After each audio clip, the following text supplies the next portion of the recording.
ESPN Northwest Florida. The remainder of the day, a chance of thunderstorms and some sun, and a temperature of 90 with wind 10 to 15 miles per hour out of the west. Partly cloudy skies tonight, a gentle breeze and quite warm near 82. Partly sunny in the morning and then possible thunderstorms and 92 tomorrow. 90 and very light showers and definite thunderstorms with a light breeze Wednesday. This is your Monday's weather brought to you by Ellis Agency Insurance. Thank you for tuning into ESPN Northwest Florida. Rely on it. Tired of boring merch and want your brand to stand out like the big names? Elevate your look with Red 7 Tees. They don't just print shirts, they create bold identities. They are a veteran-owned custom apparel shop providing the kind of detail that turns heads, using high-quality digital printing and embroidery to give you that unique style you love with no minimums or cookie-cutter designs. From small business to sports teams, if you've got a vision, they'll help you wear it proudly. Visit red7tees.com. Whether you're an experienced investor or first-time buyer, Beach House will provide you with top-notch service to guide you through every step of the process. We make the real estate process fun and easy through effective marketing, strategic advertising, and always a client-focused experience. From single-family homes to full-scale developments, Beach House Sales Development has you covered. Check them out at beachhousesalesfl.com or give them a call at 850-919-3500. Hewitt Tire and Auto. Call 850-769-7323. Your certified AAA service center and hometown towing. Visit them online at HewittTire.com. On Airport Road in Panama City. 850-769-7323. Hewitt Tire and Auto Center and hometown towing. Need a tow? Call Billy at Hometown Towing, 850-265-1562. Signworks, a business serving businesses since 1985. Everything from signs and banners, vehicles and boats, magnetic and real estate signs, contractor signs, and much more. Signworks can do large format, full color printing too. Signworks, a real professional in the business world. Call Signworks at 785-8899. Signworks, 850-785-8899. WGSX Lynn Haven, WVLQ Port St. Joe. Powered by Panama City Toyota. ESPN Northwest Florida. Transmitting from the CBC Construction Studio. Dashed away and intercepted. Ball game. The fairy tale continues. The Afternoon Underdogs are on the air. And the breakthrough for the U.S. 4.3 ESPN Northwest Florida. It's Monday, it's 4 p.m. in beautiful and steamy hot Bay County. You are listening to the Afternoon Underdogs here on ESPN Northwest Florida, 104.3. I am Brian Haddad, sitting in your captain's chair for this afternoon, joined by the Bone Crusher. Word. What's going on? Busy weekend of sports, a lot going on this week. We're inching ever closer to the start of that football season. Everybody's starting to get excited. We got a really big show lined up for you today as I channel my inner Ed Sullivan there, for those of you who are old enough to know that reference. But we do have a lot of great stuff coming on for you today. A lot of our usual Monday guests will be back as well, and we would love to hear from you, be a part of the program as well today on the Red 7 Tees phone line. You can give us a call at 215-6290. That is 215-6290. And we are your home for the Atlanta Braves. We are coming off of a series with the New York Yankees where we started nicely and then dropped the last two, so ended up dropping the series to the Yanks, but now welcoming the Giants to Truist Park. Giants starting off pretty good season, a little over 500, 52-48 on the year. So we will have coverage for that right as soon as we get off the air. We will pick up Braves coverage at 6 p.m. with the first pitch happening at 6:15. Let's see if we can get off the schneid here. Giants coming in losing 5 in a row as well. So somebody's going to end a losing streak, and we hope It is our Bravos. So today at 4:20, we're going to be joined by R.J. Starcevich from Motor Stardom. Going to be talking about a little bit of NASCAR. We were finally just turning left here. No more road courses for the immediate future. We're going to talk about the race up at the Monster Mile up there in Dover. And actually, we had a local product here who was racing in the Xfinity Series there, Jake Finch. So we're going to talk to RJ about that and who won the race this weekend in Dover. We're going to dive deep into a Bleacher Report list of the top 100 NBA players of all time that's got a few people hot and bothered. Not that a list would ever elicit such things, but we're going to do that at 4:40, see if you agree or disagree. I have a feeling it's going to certainly bring up some discussion. At 5 p.m., we're going to talk to our buddy Steve Barnes from the rebelwalk.com. A lot going on as we get closer and closer to this college football season. Going to pick his brain on everything going on. And, of course, with Steve, we're going to get the best, the worst, the cool, and the weird from the sports weekend. At 5:20, Captain Todd's going to be at the helm of the ship here for the PCB Hobby Takeover, as we have every Monday at 5:20 p.m. And then we will wrap it up with one final segment before we kick you out to Truist Park to catch the Braves and the San Francisco Giants. So let's get into some headlines from around the sporting world. Obviously, a lot going on. We're going to start across the pond with golf. The Open Championship used to be the third of the four majors. Now, with the new schedule, PGA Championship moving to May, this wraps up major season for the year. And no real shock in that the best player in the world, Scottie Scheffler, was able to go almost wire to wire. Certainly owned the weekend. Held on to win by 4 shots. Very comfortable victory for Scottie on a course that, you know, when you go across the pond, you play in the Open Championship, a lot of times weather can be an issue and really cause havoc and all. And it's somewhat cooperated this weekend. They were going low at Royal Portrush there in Ireland, and the scores were low, and Scottie Scheffler got it done. This is now his 4th major of his young career. And one of those things you just can't make up. You know, there's always going to be comparisons in golf through the era. You know, was Ben Hogan the greatest player? Was it Sam Snead? Then was it Arnold Palmer? Then was it Jack Nicklaus? Then, was it Tiger Woods? And, now is it Rory? Is it Scottie Scheffler? Who's the new greatest player that there is? Well, Scottie's the best player in the world right now, but in one of those stats you just can't make up, Scottie Scheffler has now won his 4th major exactly 1,197 days since he won his first major. Tiger Woods also went exactly 1,197 days. No way. Between his first and 4th major. So both of them, their first major was the Masters, which is always played in April, and both of them, their 4th major was the Open Championship, which is played in June. So it makes sense that it was these two. Now, Tiger, his first 4 were actually sequentially the 4 majors. His first 4 majors earned him the career Grand Slam, which was odd. You don't see it play out that way very often. For Scottie Scheffler, he's 1 major away now from winning the career Grand Slam. He has won 2 green jackets. He has won the PGA Championship, and now he has an Open Championship, a claret jug, leaving only the U.S. Open for Scottie to claim the career Grand Slam. I think that would make him the 7th player all time. Rory winning the Masters earlier this year made him the 6th player all time to win the career Grand Slam. So Scottie Scheffler next year at the U.S. Open will have a chance to do so. And I was trying to think off the top of my head. There are several golfers who have 3 of the 4 legs of the career slam.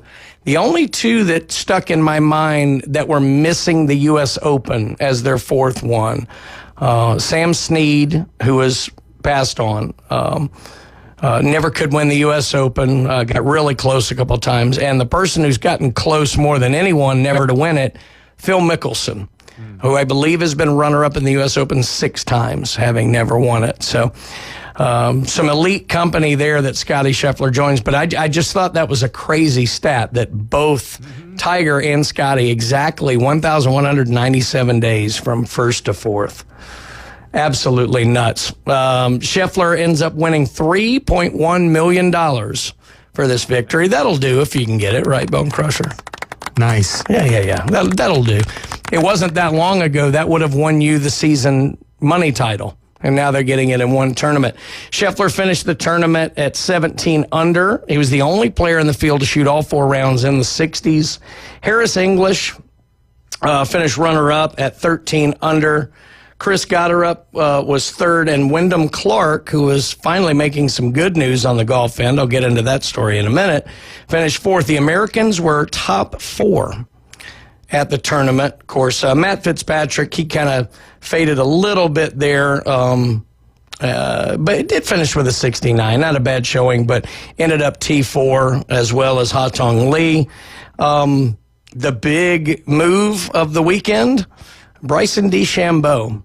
He comes out on Thursday, shoots 78 in the first round, is tied for 144th, and then proceeds to move all the way up to tie for 10th in this tournament. So DeChambeau goes 78, 66, 68, 64 to finish top 10. It's the 7th time in the last 11 tournaments that DeChambeau has finished top 10 in a major. So pretty impressive stuff there on the finish, but it just shows you can't win a major tournament on the first day, but you can lose it, putting yourself that far behind. But still, great job to the finish by DeChambeau. It was a solid tournament. Defending champ Xander Schauffele finished T7, as did Rory McIlroy. So the stars were out at Royal Portrush, but no star shining brighter than Scotty Scheffler himself. Excuse me. Other news from around the sports world. We will tiptoe and dance along the political spectrum because this is sports. But in an interesting turn of events, there was a story that came out today that, whether this is bluster or whether it's, real, who knows this day and age. But there was a comment attributed to President Trump that he would hold up contract negotiations for a new stadium in Washington, D.C., if the Commanders don't change their name back to the original Redskins. And while he was at it, for good measure, he said that the Cleveland Guardians should change their name back to the Indians as well. Now, look, I'm not diving deep onto this political minefield, if you will. I'll be perfectly honest, I didn't think changing the names made any sense. I think it was based on a lot of emotion and flawed statistics, because every time they actually talked to the affected groups, they didn't care. And in fact, a lot of them thought it actually brought good interest and glorification to their tribes. Some didn't. It's the way things go. People are going to have opinions one way or the other. I didn't like the fact that they were basically strong-armed forced to change their names. Now, that being said, if they don't want to change them back, I don't think they should be strong-armed on the other side as well. I think, look, if the Commanders' new ownership wants to change their name back to the Redskins, I think they should be able to do so just fine. I don't think stadium negotiations should have anything to do with it. Again, I didn't think they should be forced to change it in the first place. Same with the Guardians. I grew up my whole life with the Cleveland Indians, never thought anything racist or anything about it. Just thought that's who they were, and I thought it was whatever. But, if they don't want to change their names back, I don't think they should be pushed around as well. So it's kind of one of those things that, it's always good for the 24/7 sports news cycle. It certainly gets people talking. I'd be remiss in not bringing it up on a sports talk radio show, right? But, look, if you have opinions strong, or not, if you'd like to call in and share them with us, I'd love to talk about it. But that's just kind of my 2 cents. Again, I didn't think it was necessary in the first place. And I hated the fact that they got pushed around and basically bullied into doing it. And by the same token, I really don't think they should have to change it back if they don't want to. Well, that's a pretty good take. And if I kind of look a little deeper, not just the names of some of the professional teams, but even the mascots. The Atlanta Braves used to have a mascot. Chief Nakahoma. Chief Nakahoma, That's right. Yeah. Yeah, it's uncool, man. Yeah, I guess I'm getting old enough to where I don't understand the rules that young people want us to live by these days, because it seems like you want to portray and glorify something, but if I do that, then it's appropriation. But if I don't understand your rules, and that's because I'm not sure a lot of you young people understand your rules. I think we ready, fire, aim. In my day. Exactly. I love that. You'll have to play that a lot when I'm on the air. Yeah, so it's queued up, yeah. Very good, very good. So anyway, we'll just leave that one there. If you want to call in and talk about it, I'm happy to go deeper. But I did think I would pass that along because it's certainly all out there on the front. Let's get over to college football. One of the stories that we talked about over the last several months was the saga of BYU quarterback Zach Retzloff. So to bring you somewhat back up to speed, Zach was starting quarterback for BYU last year, solid player, obviously for a fairly good team. BYU was ranked really highly, kind of faded a little bit late in the season, but looking forward to bringing him back. The problem was he was actually caught up in an allegation of essentially sexual assault. I think it started as sexual harassment, ended up being actual sexual assault and a rape charge, which was later not substantiated by evidence. But in the course of the investigation and depositions, Retzloff admitted that there was a relationship and it was consensual. Now, normally you would think, okay, well, that's the end of that. But this is BYU we're talking about, obviously an institution that's based on, religious backing and everything. And there are honor codes at BYU, and one of them has to do with premarital sex. So as such, with the admission in the investigation that he had engaged in that, he was actually going to be subject to, I believe, if I'm remembering correctly, a 7-game suspension, which essentially is more than half of the season.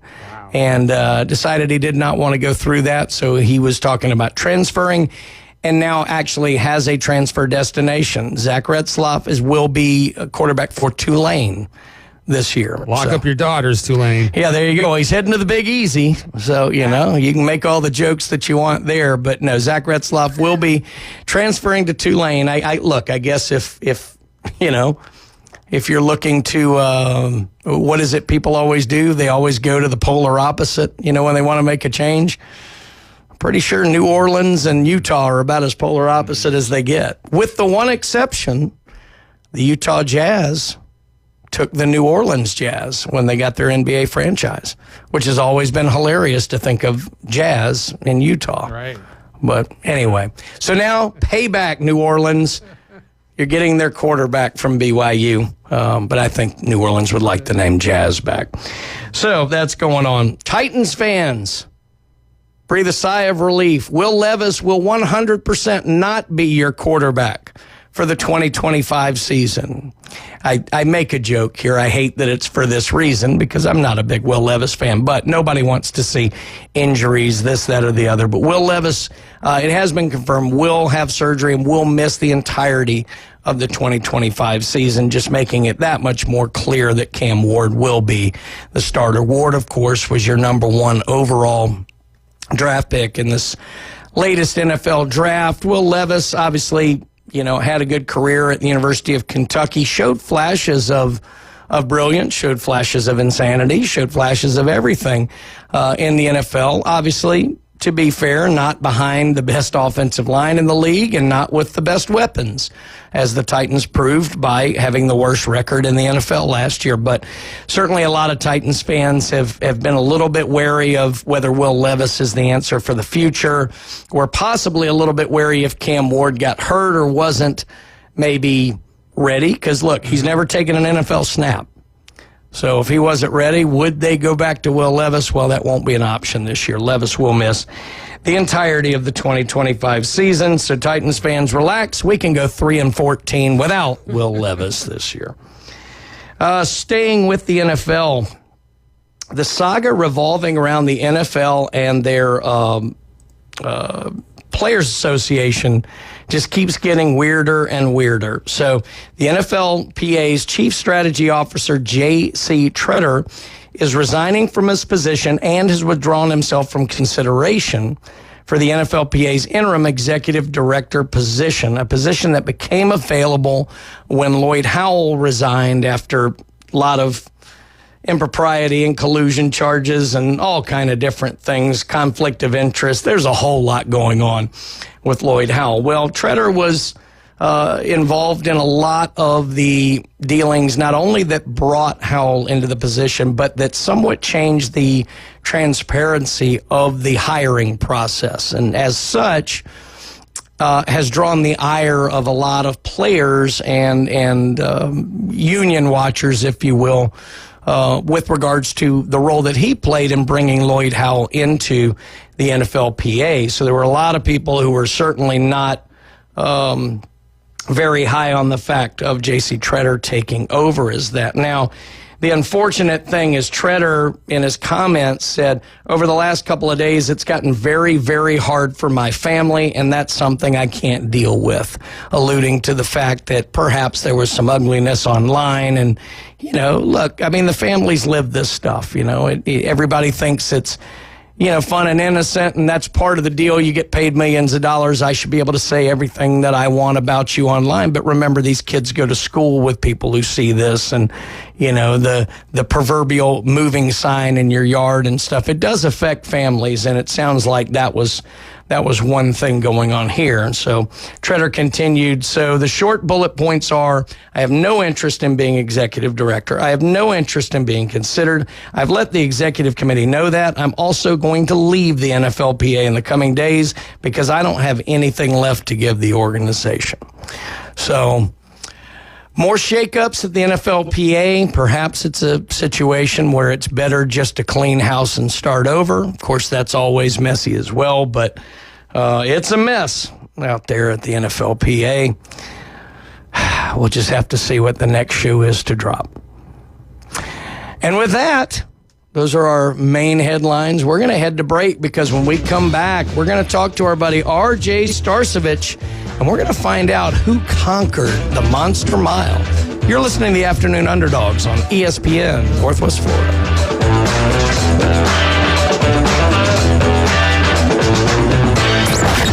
The next evolution in sports talk radio. We're back! On 104.3 ESPN Northwest Florida. The Afternoon Underdogs. The only live afternoon show in Panama City where you can win fantastic prizes from amazing local businesses every day. That's right. 4 to 6 weekdays. The Afternoon Underdogs. It's mayhem. ESPN Northwest Florida. Good afternoon. This is Joanna with your latest forecast on ESPN Northwest Florida. The remainder of the day, a chance of thunderstorms and some sun, and a temperature of 90 with wind 10 to 15 miles per hour out of the west. Partly cloudy skies tonight, a gentle breeze and quite warm near 82. Partly sunny in the morning and then possible thunderstorms and 92 tomorrow. 90 and very light showers and definite thunderstorms with a light breeze Wednesday. This is your Monday's weather brought to you by Ellis Agency Insurance. Thank you for tuning into ESPN Northwest Florida. Rely on it. Take your next adventure in an award-winning Kia from Bill Bird Kia. Discover the new Kia. We invite you to stop by Bill Bird Kia and test drive the new 2025 Kia. You'll get the perfect balance of comfort, safety, and technology. The 2025 Kia SUV family has movement that inspires. Drive away today in a new 2025 Kia Soul, Seltos, Sportage, Sorento, or Telluride. Fuel the thrill and command the road in the luxury of a 2025 Kia K5 sedan from Bill Bird Kia. Performance, power, and design built for you. Spark inspiration in the all-electric 2025 EV9. It's a modern masterpiece, fast charging, rugged, and roomy. Bill Bird Kia is the original home for the 20-year, 200,000-mile warranty. Stop by 2435 East 15th Street, Panama City, or anytime at BillBirdKia.PanamaCity.com. We'll treat you like family and give you the peace of mind you can trust. Your local community dealer is Bill Bird Kia. Now, we're live and local inside the CBC Construction Studios. Forget the sidelines. Every athlete dreams of a second chance. You're in the game. These men lived it. With the Afternoon Underdogs. 104.3 ESPN Northwest Florida. And for accurate forecasts and active weather updates, you can tune in to Joanna and rely on 104.3 ESPN Northwest Florida for your up-to-the-minute and breaking weather. Breaking news, Bone Crusher, it's hot. Some more breaking news. Joanna and Jay, they were caught at a Coldplay concert. Oh, my goodness. Well, I have no comments on that. Hopefully she won't resign her position as the, what was it, astronomer? Was that the name of the company or whatever it was? Yes, CEO has done so. But anyway, for the most reliable weather, whether you're at a Coldplay concert or not, 104.3 ESPN Northwest Florida app available on iPhones and Android, sponsored by Mid-South Lumber, Ellis Agency Insurance, and Earthworks of Northwest Florida. Well, for a guy who I don't believe was at the Coldplay concert because he was watching the Monster Mile this weekend, let's go to RJ Starcevich from Motor Stardom. RJ, how are we doing on this Monday? Doing good. It's certainly a Monday. I'm out here in Greensburg, Pennsylvania, I guess on what you would call a vacation somewhat. Out here visiting a buddy, but we're having a good time. It's certainly a little bit cooler, less humid than Florida. So I'm trying to enjoy it while I can, but having a good time. And yes, was watching the Monster Mile this weekend. No Coldplay concert for me. There you go. Before we get into the race, we're always constantly getting, new listeners, this, that, and the other. And I have the feeling everybody kind of is used to your voice with us here at 420 because we love the NASCAR update. But kind of give us like a little background, a little bit on yourself, how you got into this, because, we oftentimes talk about, you're very young to do this, but what kind of got you started not only on your kind of love for NASCAR, but on trying to make this, a career where you talk about it and just do wonderful things like you do at Motor Stardom?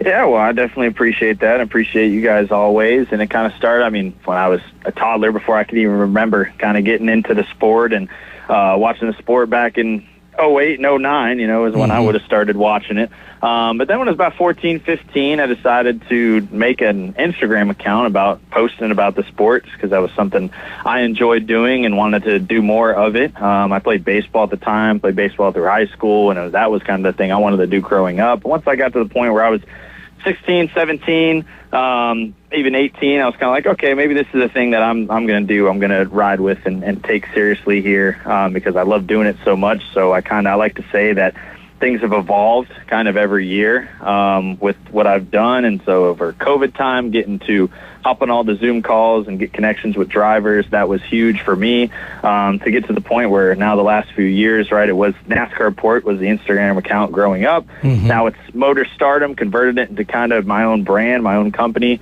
And now to be able to have the Instagram, which was the birth of everything, but now have, a website, a podcast, a show, to be able to have a relationship with you guys and a relationship with all these drivers and teams and garages, or drivers and teams throughout the garage has been an absolute blessing. So it's been a long road for sure, but it's all happened pretty quickly. And now we're at the point where we're at where, thankfully I have the opportunity to do this kind of stuff and present news and content to the world, to the racing world that decided to follow us, hit 38,000 followers on Instagram this year, which was awesome.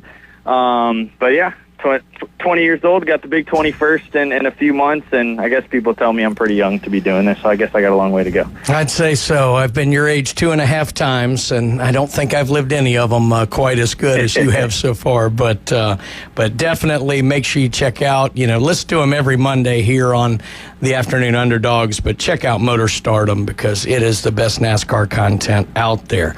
Well, let's get over to the Monster Mile there. We were finally just turning left this way after a couple of weeks of going right and left. Kind of give us a little rundown from the race and maybe the best and worst of what happened there in Dover. Yeah, it was a very, very relaxing, I guess, race, as you will. When you have a few races, right, lately the stretch has been super speedways and road courses, and now we go to the Monster Mile where, nothing crazy is going to happen. Now, the end was a little bit crazy. We'll get there in a second. It really, we got no action, no practice, no qualifying.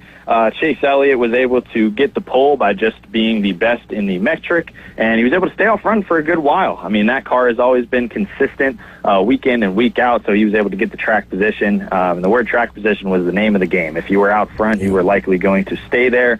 So Chase Elliott lost the lead, wasn't really able to get back. Christopher Bell took the lead, spun out late in the race, and we got to the point where we get all the way to 14 laps to go, and it starts raining. And you wonder if NASCAR is going to end the race, right? People will race into the rain. Denny Hamlin was holding off Christopher Bell. Bell just couldn't get by him. Those aerodynamics are just terrible over there at Dover. Yeah. But we did. We waited about an hour under the red flag, got back going, and we come out for what was about 10-ish laps to go, and we took the green flag, and Christopher Bell spun himself out on the restart under Denny Hamlin. So then we get another go at it, get another crash. We had some cars that pitted for tires in the back. Chase Briscoe was trying to rally to beat his teammate Denny Hamlin. Thought he was going to get him. He had the tires advantage, just wasn't able to pull it off. And I think, honestly, Denny Hamlin's experience, not only experience in racing, but experience at Dover, was just able to power him to that victory with those old tires, because I didn't think there was any way he was going to be able to hold out that 19, but he did.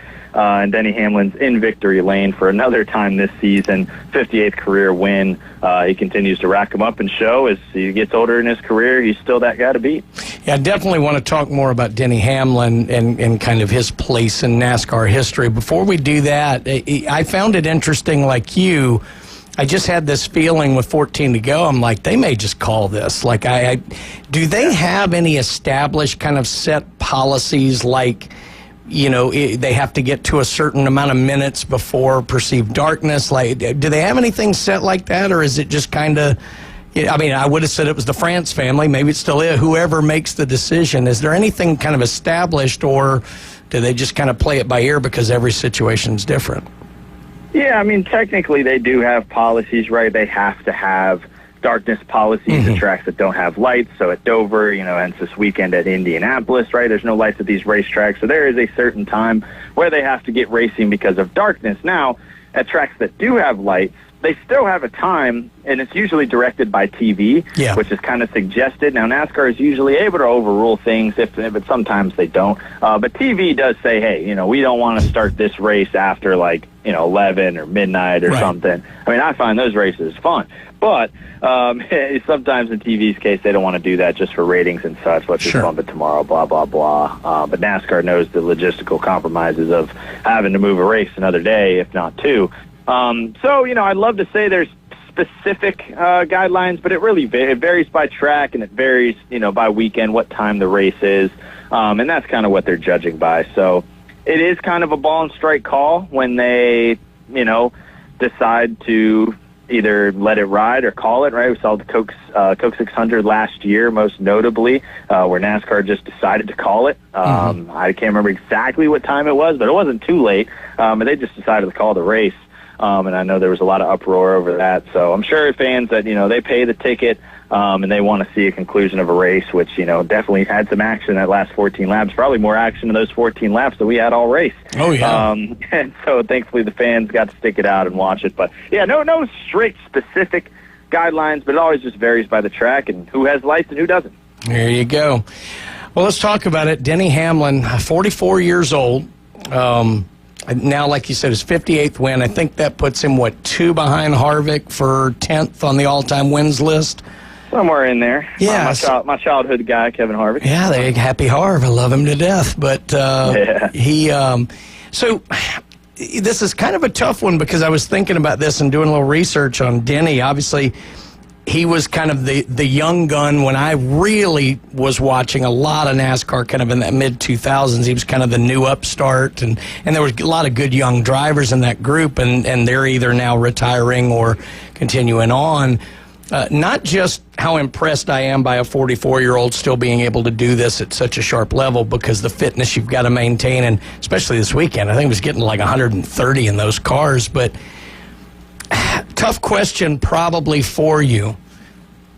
Here's a guy with 58 wins. He's probably going to finish at least top 10 in all-time wins, but a driver without a championship. Where does Denny Hamlin kind of fit in that, let's say, best 10 drivers in NASCAR history? Does not having that championship maybe keep him a little outside that discussion?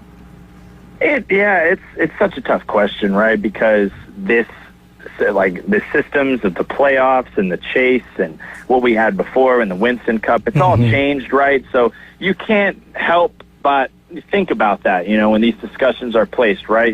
Would he had a championship in XYZ format, blah, blah, blah.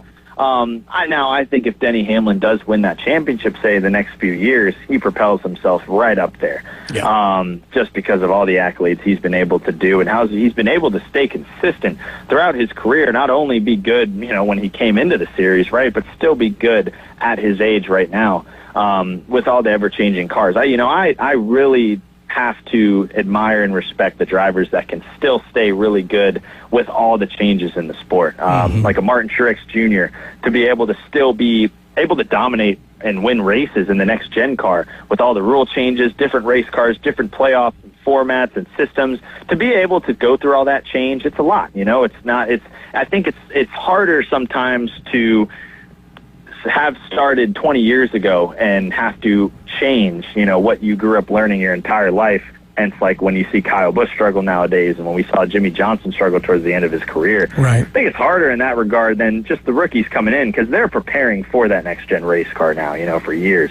But nonetheless, back to Denny Hamlin, I certainly think that we can still kind of put him in that top 15 realm, top 10. And I know a lot of people discuss retirement for him potentially, and I know we're certainly closer to it than further away from it, but I don't think he's going to be done anytime soon. I feel my prediction would be I still think we see Denny Hamlin for another 2 to 3 years, 3 to 4, I would say more realistically. I think he loves it, and I really do think he's never going to come out and totally say it, but I think he's really he feels right now he wants to go until he wins that championship. And hey, when you're still winning 4+ races a year, you might as well just keep rolling, 100% true. It was kind of a phenomenal weekend, obviously, for 23XI, but not a great earlier, week for them. Looks like they were rejected in one of their. It's hard to keep up with all the court case issues now, and of course they're looking forward to their day in court. But one of their, I believe, motions was rejected. Kind of fill us in on where we are in the courtroom in the battle with 23XI and NASCAR. Yeah, it's a lot, and we do not expect any sort of casual fan or even diehard fans to understand what the hell is going on, because it's a lot. And it's, when you're trying to pay attention to the race season, this is going on. Right? It's one thing when this was happening over the off season, right? But now that the season's underway, this was something that I just didn't want. I'm like, I don't really want this to carry into the season. But nonetheless, it has, and it's going to go all the way to December at the very least.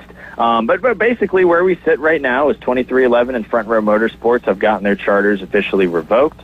They will not have guaranteed, by the announcement today, I'll get to that in just a second, but the ruling was that, when you don't have a charter, you don't have a guaranteed spot into a race, and you have to fight it amongst the other open cars. Mm-hmm. Now, in, however so many races in the NASCAR Cup Series, there's only been one race where we've had a DNQ, and that was just recently at Chicago, where we had over 40 cars besides the racing at Daytona. But now NASCAR comes out with a rule today that they will decide 6 of the spots based on owners' points. So basically what they're doing is they are ensuring that 23XI and Front Row Motorsports will have spots no matter what the rest of the year in the races, and they're basically just changing the rules so that they can't have, more of an advantage in court. So it's kind of a confusing thing-ish to kind of explain, but that's basically what NASCAR is doing. They're pulling a little string here, adjusting the rule book, kind of playing that side of, okay, yes, your charters got revoked. We're winning here right now. But, hey, we're going to make this rule so you guys do get guaranteed in every race, so you can't use this against us in court, basically. So the back and forth ain't over for sure, but where we sit right now, 23XI Front Row are unchartered cars. They get significantly less money. Certainly has implications on sponsors and drivers, right? They have clauses in their contract. Tyler Reddick could go somewhere else next year if it does so open up. This changes up the landscape for these bigger teams that maybe are kind of in a contract year with somebody they're not sure about. Do you replace, a Justin Haley on your team at Spire with a Tyler Reddick, do you replace an Alex Bowman, Hendrick Motorsports, with Tyler Reddick? These are just, I'm throwing shots in the dark here, but these are conversations for bigger teams, right? If Tyler Reddick's on the free agent market, they're going to look at it for a second. So a lot is going to happen as we go into the off season. Sucks that it's going on during the race season because we want to enjoy the racing in its full extent. But, I guess some drama added onto it. It's not too horrible. Yeah, that's true. And look, if Hendrick had a spot open, I've certainly got a candidate for him that they got a good look at this past Saturday. Local product here from Panama City. Jake Finch hopped into the Hendrick Motorsports 17 car Xfinity race. Unfortunately, shortened again. Weather played a thing here, but how about a top 20 for local boy here in his first Xfinity race? Talk a little bit about that. Yeah, we had a lot of young talent in this Xfinity race at Dover, and it's really cool to see because this isn't an easy race to get thrown into. It's a tough track to run. These Xfinity cars, we know how slick they are, how these things slide around. You can race with each other, so you can't just really ride around in these cars. And it's a tough competitive series as well. So for him to hop in that number 17 car, keep it clean, be able to grab himself top 20, like you said, I think is awesome. Just glad to see the opportunity for him, for him, and bring it repping Panama City up to all the way up there in Dover, Delaware. Really cool to see. So happy for him. The future's bright. Definitely came out of left field because right now he has a deal with Venturini Motorsports, Toyota team. He races with them in the ARCA series. He did that weekend, and then goes with Hendrick. So Hendrick has shown to really, they find these guys and they really invest in them. This guy Corey Day is coming up the ranks. Hendrick is really investing in him. They have sponsorship with Rajah Caruth in the truck series, and now Jake Finch is the guy that they brought in. So they're seemingly, trying to get their next crop of drivers, or at least a driver, boosted up for them for the future, and maybe Jake Finch is that guy. That would be something else. Would love to say that local boy wins Cup race, but we'll have to wait a little bit for that. I'm going to blow your mind here, RJ. Normally on Mondays is when I come in and revel in any kind of misery that has befallen my mortal enemy, Joey Logano, but despite the fact that he was outside the top 10, I took a little joy in that, finished 14th at the race. I'm actually going to say I do need to commend him for something. So this was his 600th start over the weekend, which I believe makes him the youngest driver to get to 600 starts, eclipsing Richard Petty. And it's 597 straight, which is now 200 short of Jeff Gordon's record. As much as I like to bag on Joey Logano, and I think he has the most punchable face in sports, I mean, we have to give it to him. The guy has certainly been the model of consistency and excellence, winning several championships as well.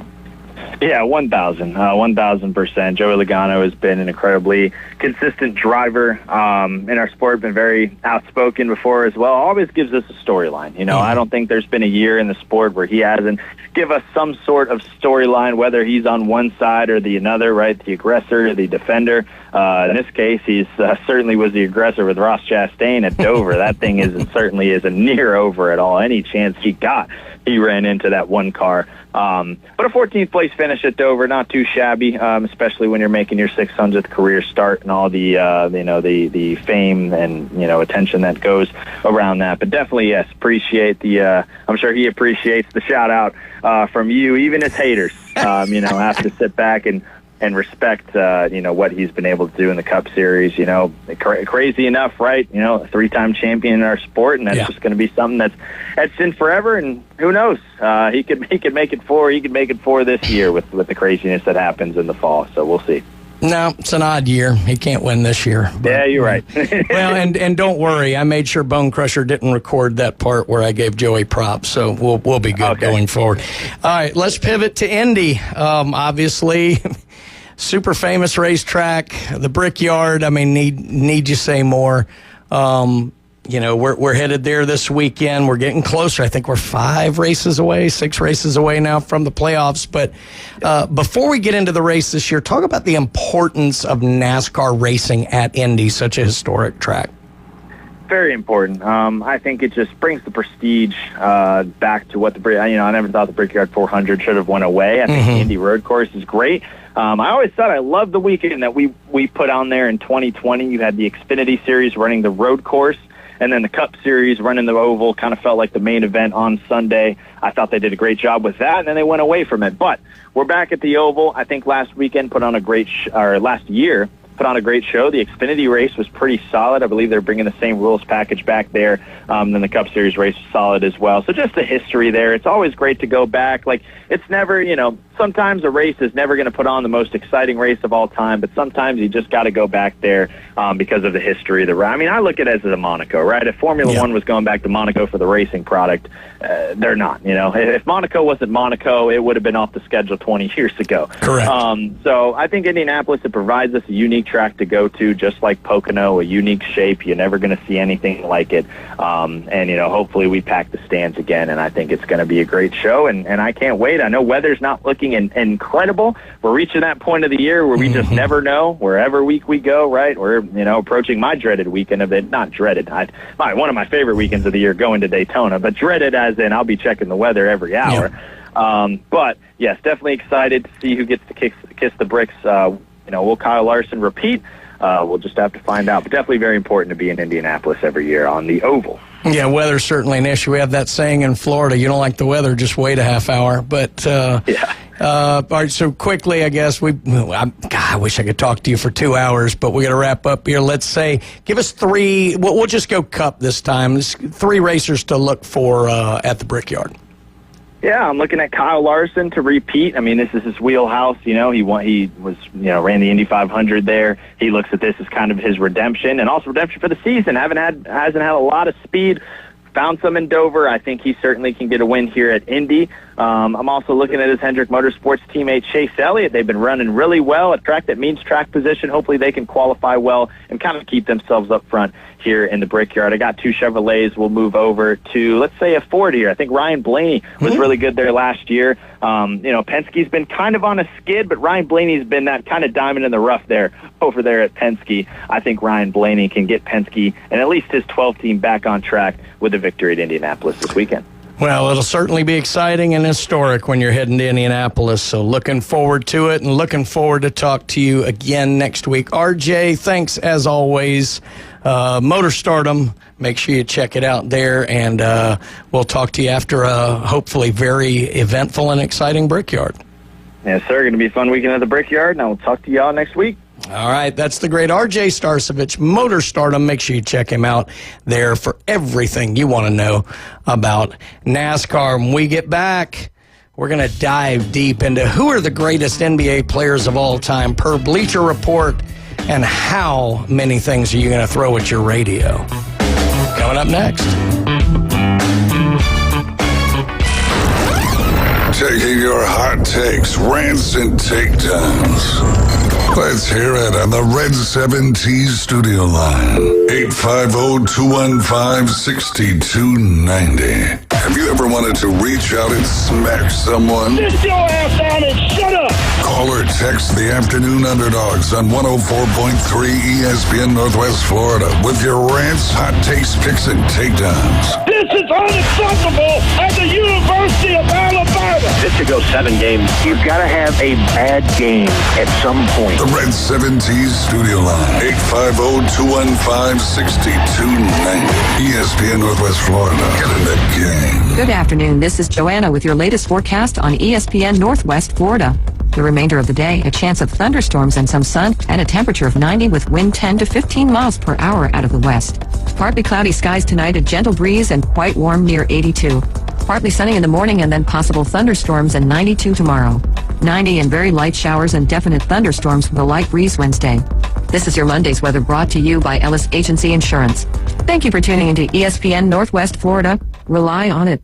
When it comes to building smart and roofing right, TK Vandy's is the name you can trust. They're your go-to for general contracting, design, build solutions, and top quality roofing. From concept to completion, they deliver excellence on time and on budget. Whether it's a custom build or a complex renovation, they've got you covered, literally. Call TK Vandy today and build something better together. TK Vandy, built with purpose, roofed with pride. Are you hungry for authentic Mexican cuisine? Then come to El Rodeo Tequila Bar and Grill, where we serve up the freshest, most flavorful dishes on the beach. El Rodeo Tequila Bar and Grill, a great location, comfortable atmosphere, and happy hour from 3 to 7. Buy one, get one free, regular margaritas and 12-ounce house drafts. And you're going to love their lunch specials Monday through Friday from 11 to 3. Plus live music Wednesdays and Saturdays starting at 5:30. El Rodeo Tequila Bar and Grill, Thomas Drive across from the Navy base. And 10908 Front Beach Road. Transmitting from the CBC Construction Studio. What in the wild world of sports is going on around here? The thrill of victory. The Afternoon Underdogs. And the agony of defeat. On 104.3 ESPN Northwest Florida. Yeah, that's such a good rejoiner here in Jim McKay calling that from ABC's Wide World of Sports. I mean, it was something that I absolutely watched every single weekend, and that was always the intro, that agony of defeat and seeing the ski jumper just crash out, and it was bringing back memories there for me. Memories.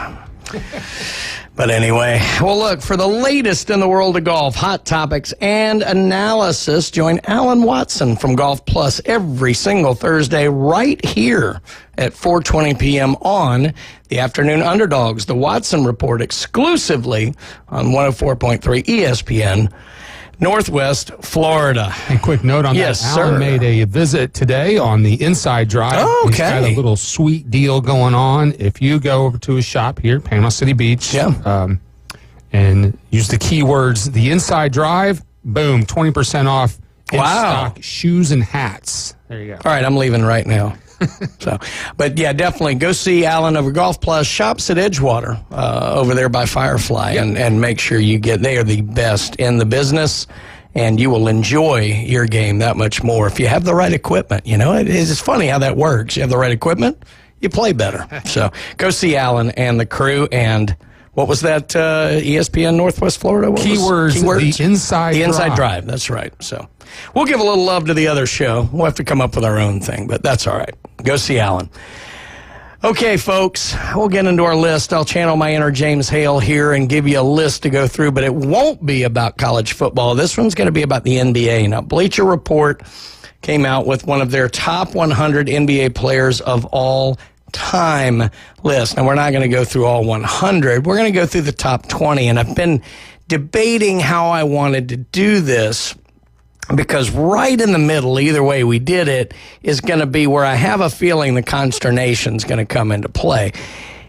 There's obviously a lot of big names. There's going to be big names missing from the top 20, but, well, let's get going and let's just see where we're going. I'm going to go from 20 to 1 here. So we'll start at number 20, Dr. J, Julius Erving. You know, maybe a lot of young people don't remember quite how good he was, and he spent the first part of his career in the ABA, but Dr. J kind of innovated the free throw line dunk, and he was the man, so I got no problem with that.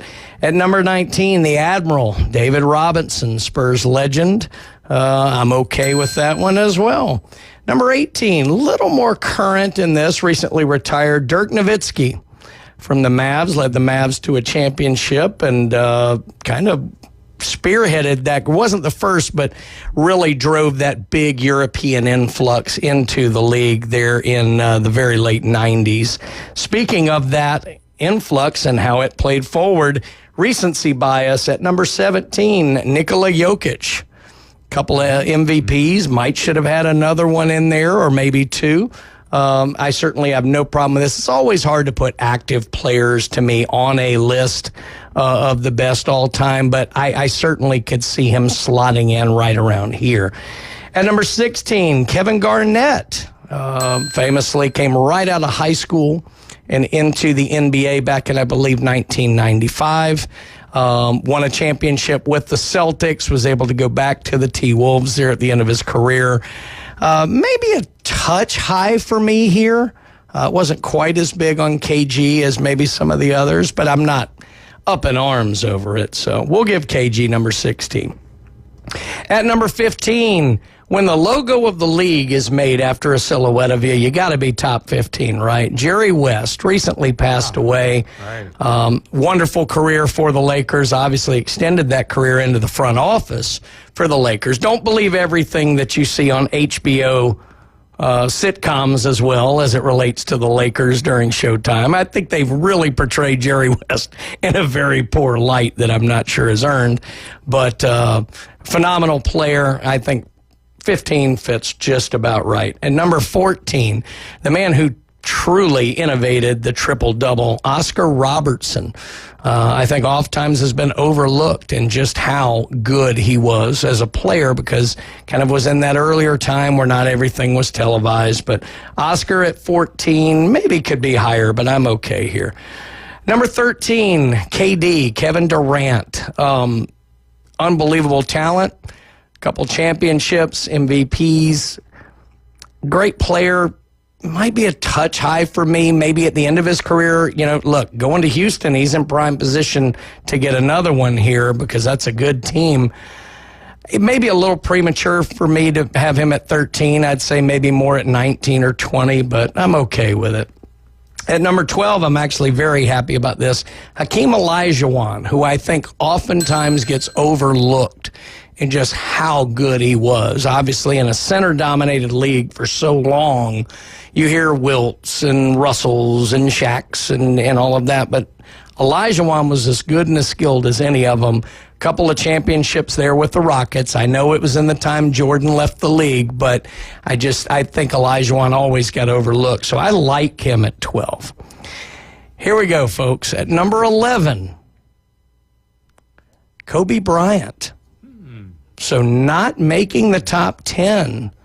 Kobe Bryant, 5 championships. Can't remember how many MVPs. Another one of the high school to the league players, but this is the one that's got everybody up in arms, not having Kobe in the top 10. So, yeah, I agree with you there. So let's see. Who are the 10 players that they have over Kobe? I'm going to have to pick it up a little bit here. At number 10, another tough one because it's current, Steph Curry. I'm not sure I'd have Steph over Kobe, maybe at the end of the career, but right now I don't. So I would say Kobe should be ahead of Steph. At number 9, Wilt Chamberlain. You can certainly make a case. I think a lot of people think Wilt just dominated because he was taller than everybody. Well, that's what you say about every big man. I mean, Wilt still had to go get it done, and I'm sorry, 100 points a game is 100 points in a game. So Wilt, I'm okay with that one. Maybe Kobe a little higher, but I'm okay. At number 8, one of my favorite basketball players of all time, Larry Bird. I'll be honest, I'm not sure I'd have Bird over Kobe, but I think Bird was an unbelievable talent. And just talk to the players who played against him, how good he was, and how much trash he talked. I'd probably have Bird right behind Kobe, but I think top 10. Number 7, Tim Duncan. Again, unbelievable player, probably the best number 4 ever in the NBA, but I'm not sure I have him over Kobe. All right, really quick, let me throw the rest of these guys at you, and then I want to get to LSU Jeff because I know he's got something to say. At number 6 is Shaquille O'Neal. I'd have Kobe over Shaq. At number 5, Bill Russell. I'm agreed with that one. Number 4, Magic Johnson. That one's close. Number 3, Kareem, I agree with. Number 2, LeBron at 2. I'm fine with that. But number 1, MJ. Let's go to the phone line quickly. LSU Jeff, what are your thoughts on Kobe at 11? Oh my God. Well, actually, I've got a lot of problems with this whole list. Okay. We got about 2 minutes. Go. Oh my God. Okay, so the starter, yeah, sure. Kobe, top 6, I'd say, easy. Not number 11. Yeah. I'm actually a Kobe and LeBron hater, so I'm going to be extremely unbiased here. Okay. I'm not putting LeBron number 2. Okay. Probably number 4. Probably. Okay. And then Shaq's too high. Sorry. Agree. Tim Duncan definitely too high. Kevin Garnett too high. Agree. Yeah. And I actually pulled up like the top 100, and it was just riddled with problems in the 70s, 80s, and 90s. Yeah. When I started picking through it, Of course, Steph Curry at 10 is kind of shocking. Yeah, definitely. But I mean, Pistol Pete was 77. I know. There was problems all over that whole list, and I almost felt like, I don't know if they were biased and just, I don't know, assuming craziness. I think all of these lists always have the hard time of they want it to be relevant to today, so they try and include the active players where they can, and they don't want to have too many from the same era, like in the same part. Like they don't want too many from the 80s and the top 5. I mean, I understand that. You're trying to pitch this to readers, but so let's say here we got Kobe there. Who are we comfortable ahead of Kobe? I would say I'm comfortable ahead of Kobe with MJ. I'm not a LeBron guy, but I'm comfortable with him ahead of Kobe. It doesn't make me want to scream. I'm fine with Kareem ahead of him. I'm fine with Russell ahead of him. And I'm coin toss on Wilt. So I'd say I'd have Kobe at 5, maybe 6. Yeah, so that's the question. Is it Wilt or is it Kobe at 5? Probably. Yeah, I'll agree with that. Definitely. Crazy stuff. Yeah, and then, I mean, there were other people on the list I was like, wow, what was it? It was Tim Duncan, and there was another guy at 13. I thought KD at 13 I thought was a little high, but especially over Oscar Robertson. I don't know, but that's me. Yeah. Well, Jeff, they're playing us off here, man. I appreciate the call. I know we could probably talk for hours on this list, and I agree. Pistol Pete at 77 is a farce, but good hearing from you, buddy. All right, thanks. Take it easy, man. All right, well, Bone Crusher's sending me out here, but when we come back, we've got Steve Barnes going to join us from the Rebel Walk, talk to us about, we're getting close, college football right around the corner. You're listening to the Afternoon Underdogs on ESPN Northwest Florida.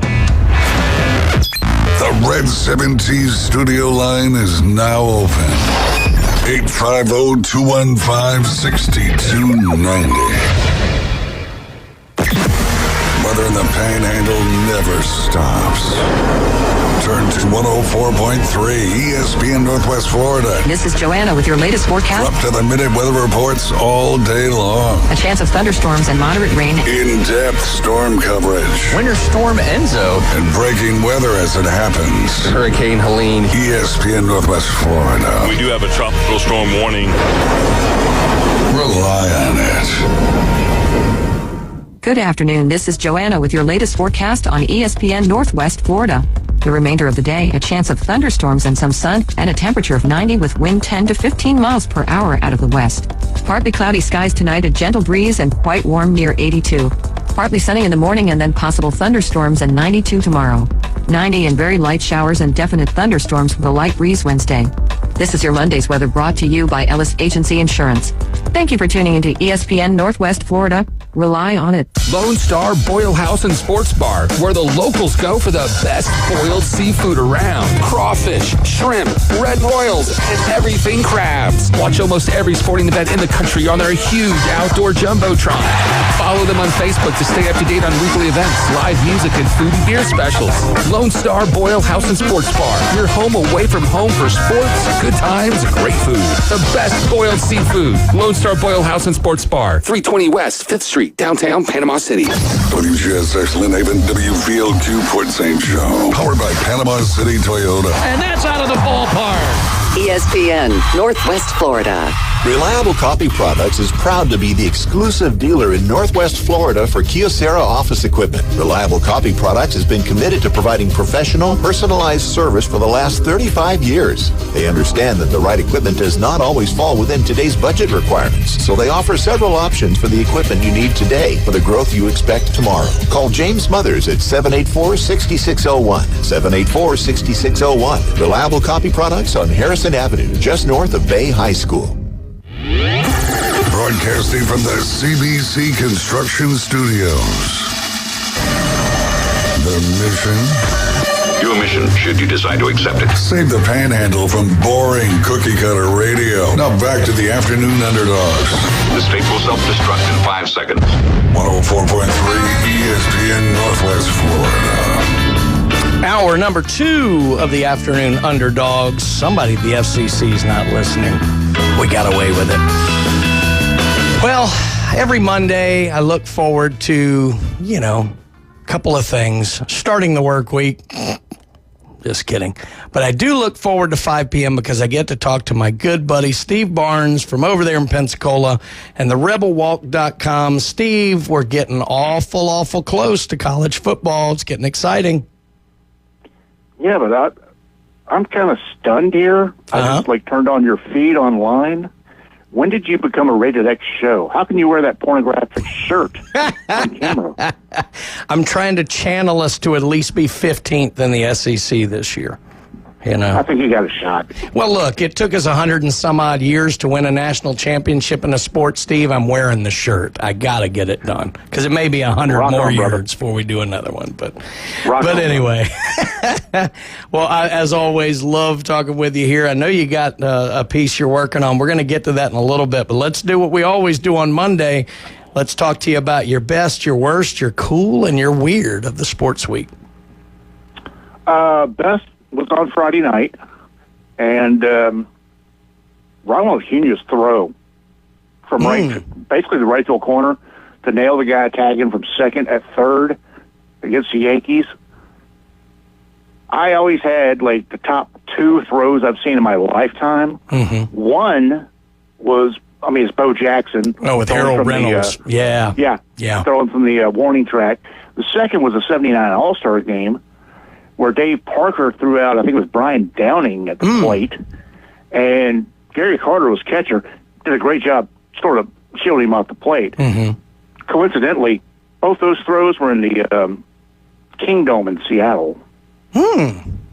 But I tell you what, Acuna's loved it, and Alvarez playing third base just deked that guy so bad, I think Lonnie Smith stopped rounding second again. Oh, God, don't remind me of Lonnie Smith's base run. This guy, he just stood there and caught the ball and just tagged him. It's like, and the base coach is like, I was telling you to slide, man. Yeah.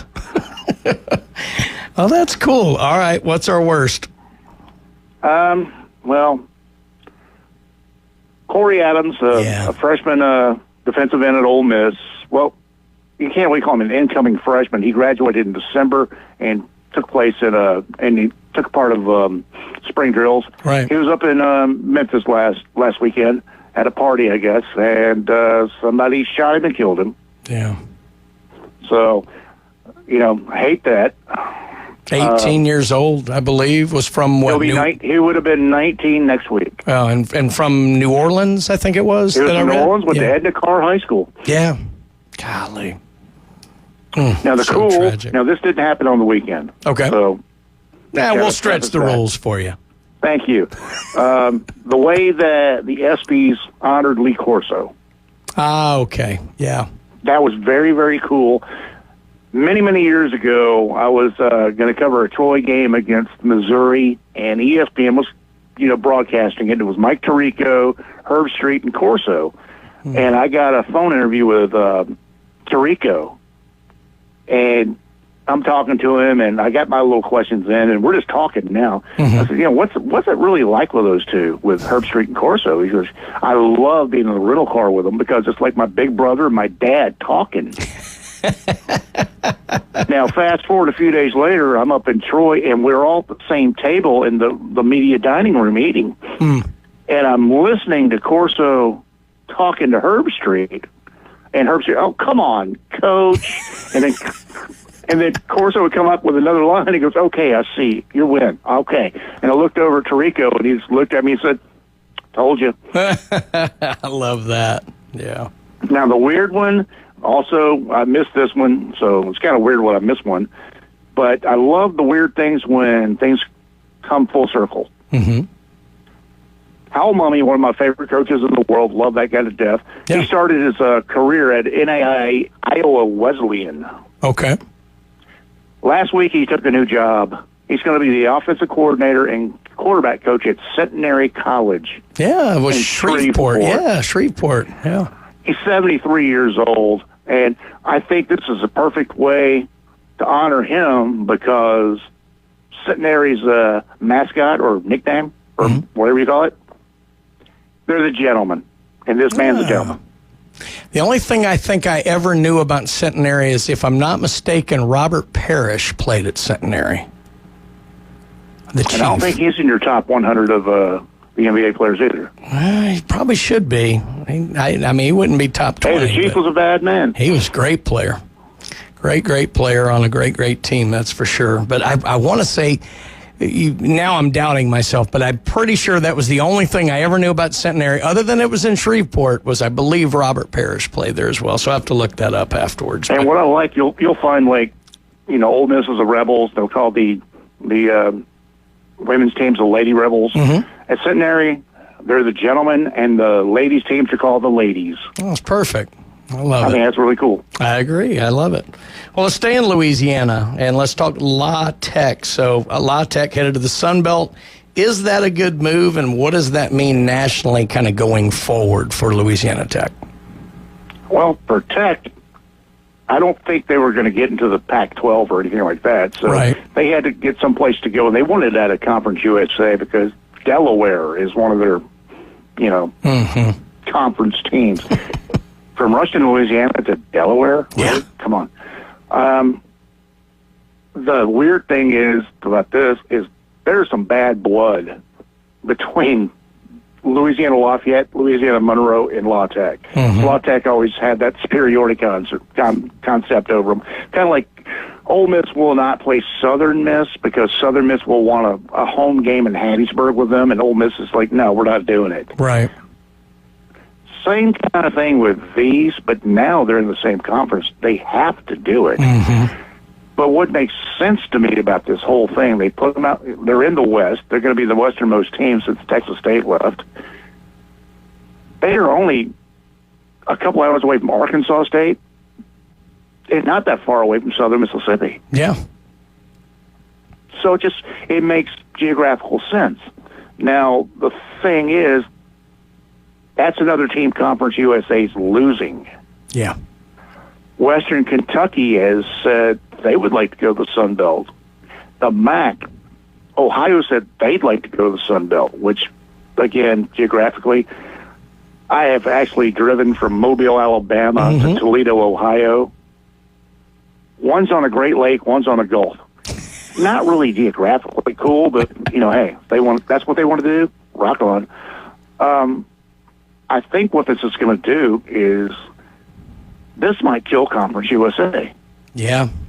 They're just getting, vultures are coming in as, eating their carcasses. Yeah. So another thing that I really hate is what will they have to do? What will the Mountain West have to do? They're going to have to go get some teams. Mm-hmm. And where they go? They have to go to the FCS. Yeah, wow.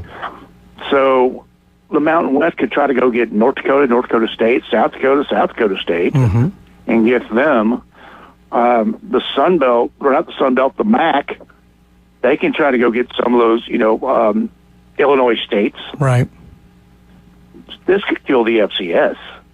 And if you don't have enough teams, if you don't have enough teams to, really have a really competitive division, do they just get rid of it? And a lot of these guys have to either go to the FBS or drop down to Division II.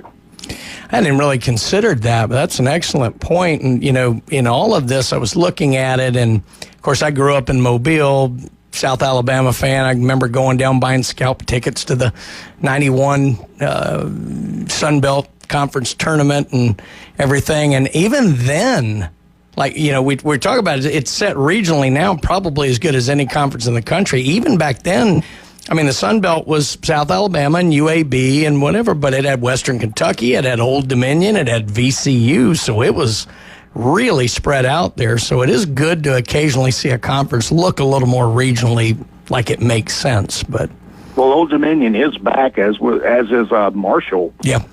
So that's way on up there. But it's a hike. In the divisions, the way it is, and I was talking about the FCS. Mm-hmm. Look what the Sun Belt's taken. Yeah.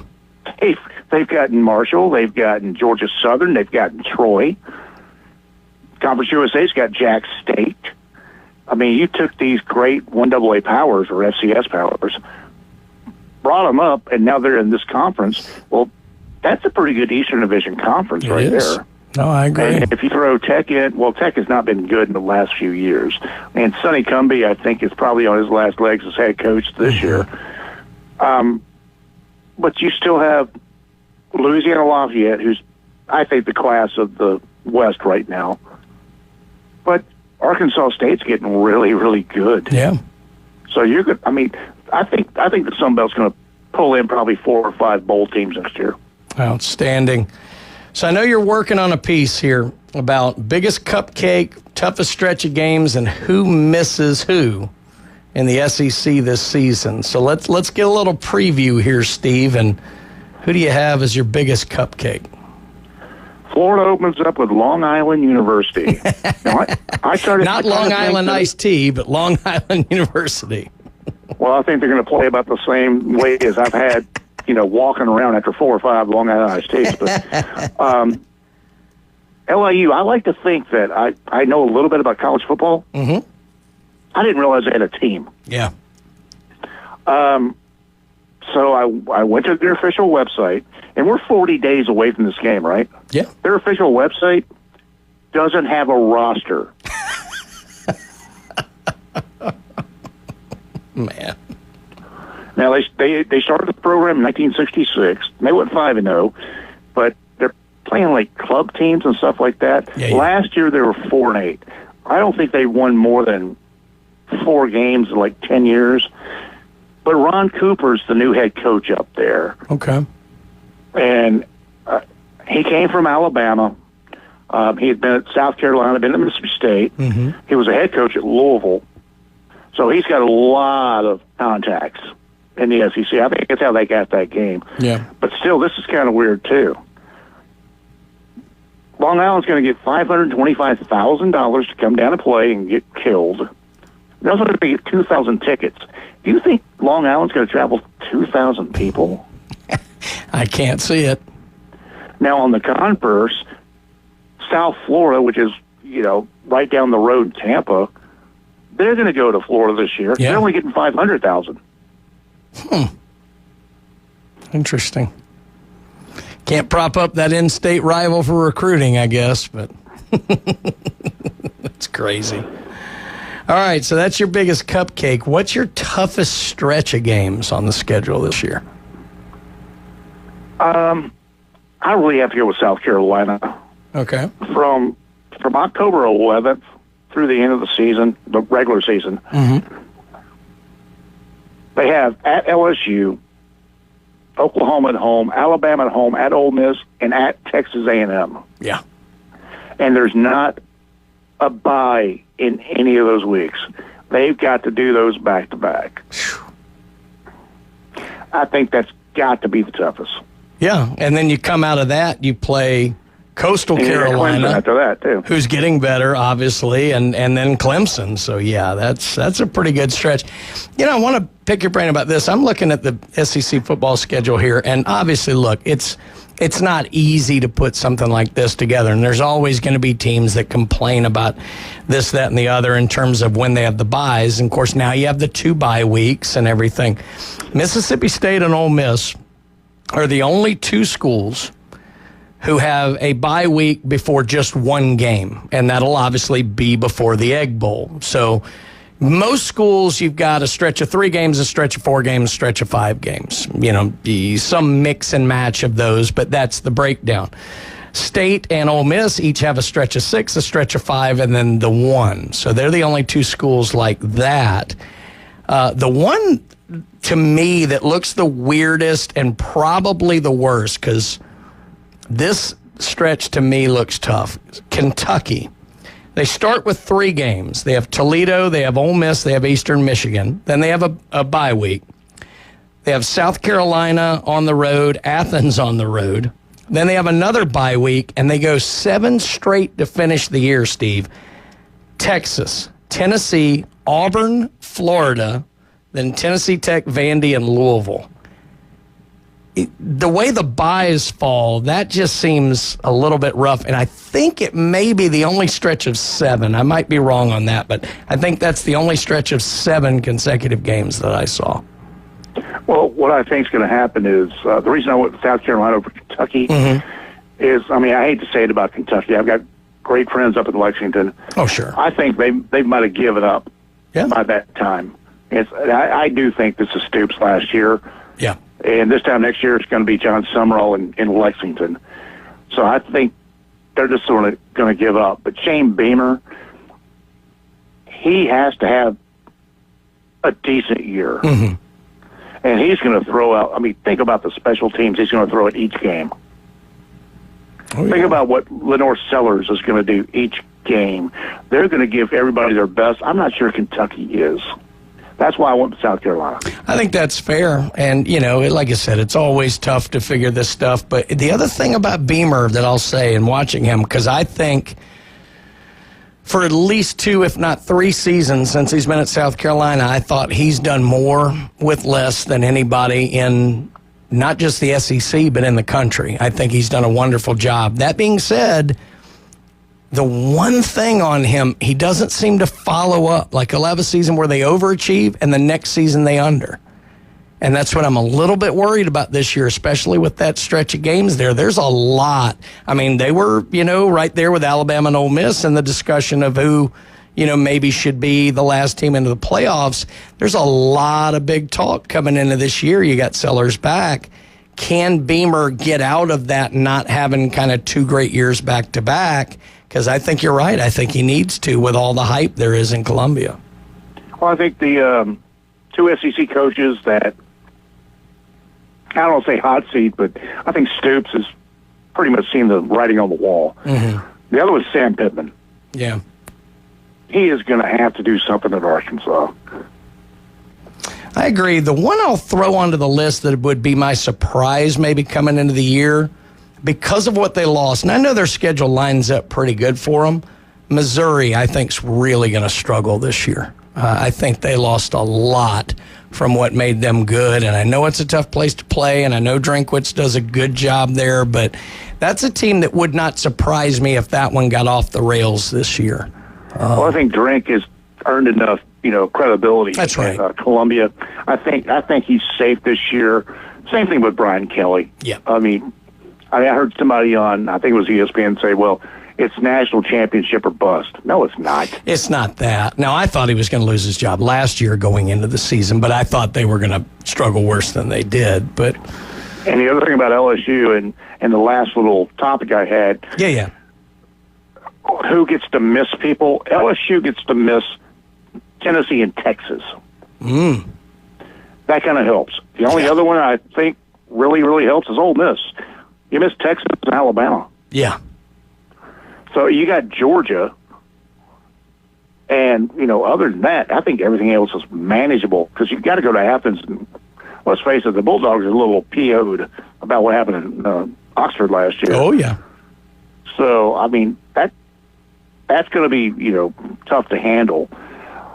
And Ole Miss Evie, love her to death. She was on the Feinbaum show in Atlanta with at the media days, and she said something that really convinced me. She's worried about the Arkansas game.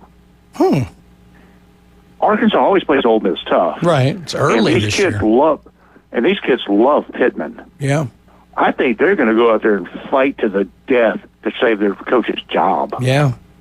So that could be tricky for Ole Miss, and I think Ole Miss Evie had it right on the point. I think she's right. The other game that stands out to me looking at Ole Miss's schedule, just because of where it is more than anything, you're coming off of going to Athens, which, like you say, is going to be Georgia's going to want to lay everything they can on Ole Miss. We know it'll be a very physical game.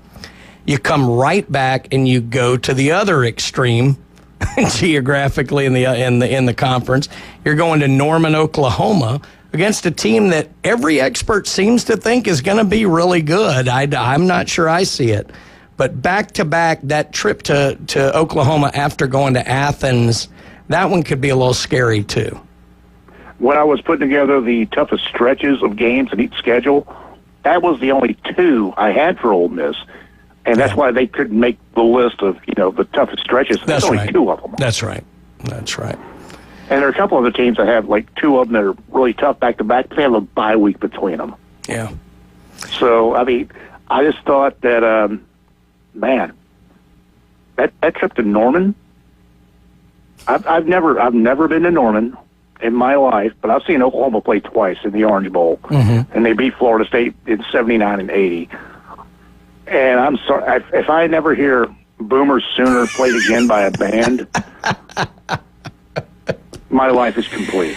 Them with Boomer Sooner and Michigan's fight song, I was convinced both schools would play it even if their own quarterback broke their leg. They play it after every play. So probably they get like USC and they have the drums going the entire game, so they never technically stop playing the thing.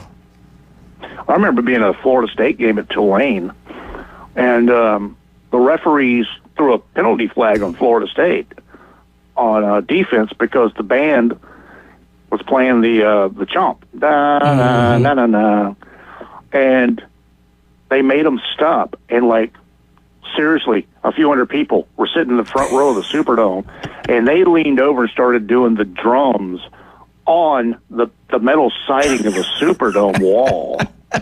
And it was just as loud. Oh, man. And it's like, well, how do you throw a flag on that? It's like throwing a flag on, State with a cowbell. Exactly.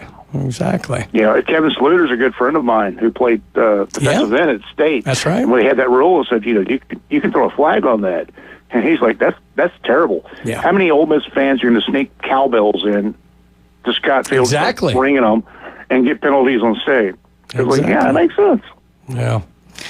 Steve, as always, love talking with you about this stuff. Make sure you guys go to therebelwalk.com. Check out everything there from Steve, from Ole Miss Evie, from the whole staff there. And Steve, I wish I could talk to you all day, but I'm going to take a break, but we'll talk to you next time, buddy.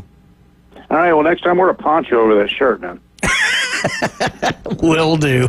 All right, brother. All right, thank you, Steve. That's the great Steve Barnes, therebelwalk.com, running down my wardrobe, so...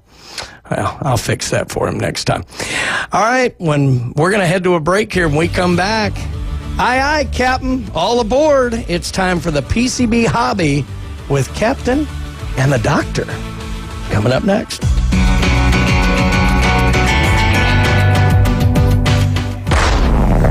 Killing the game. Call or text us now on the Red 7T studio line.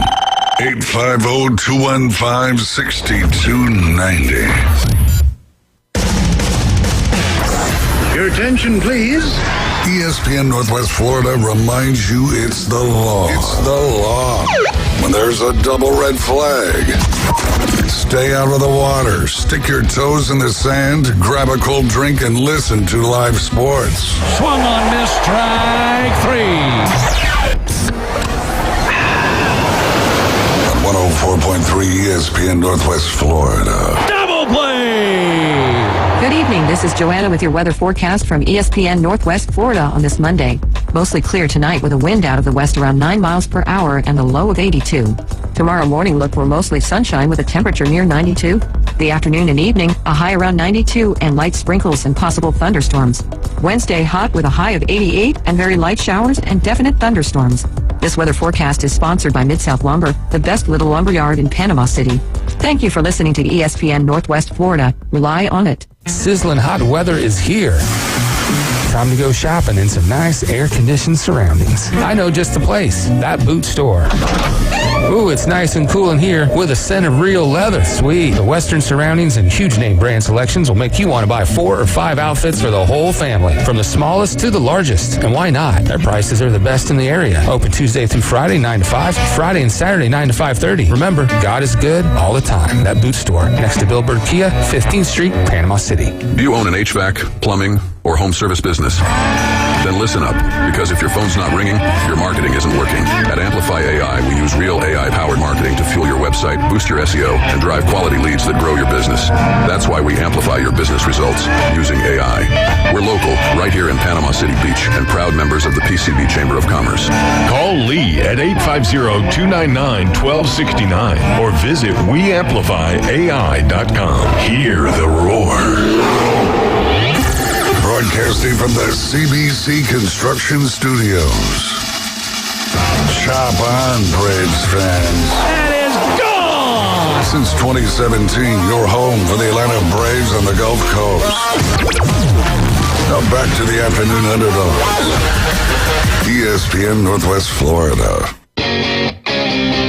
And we are your home for the Atlanta Braves here in Northwest Florida.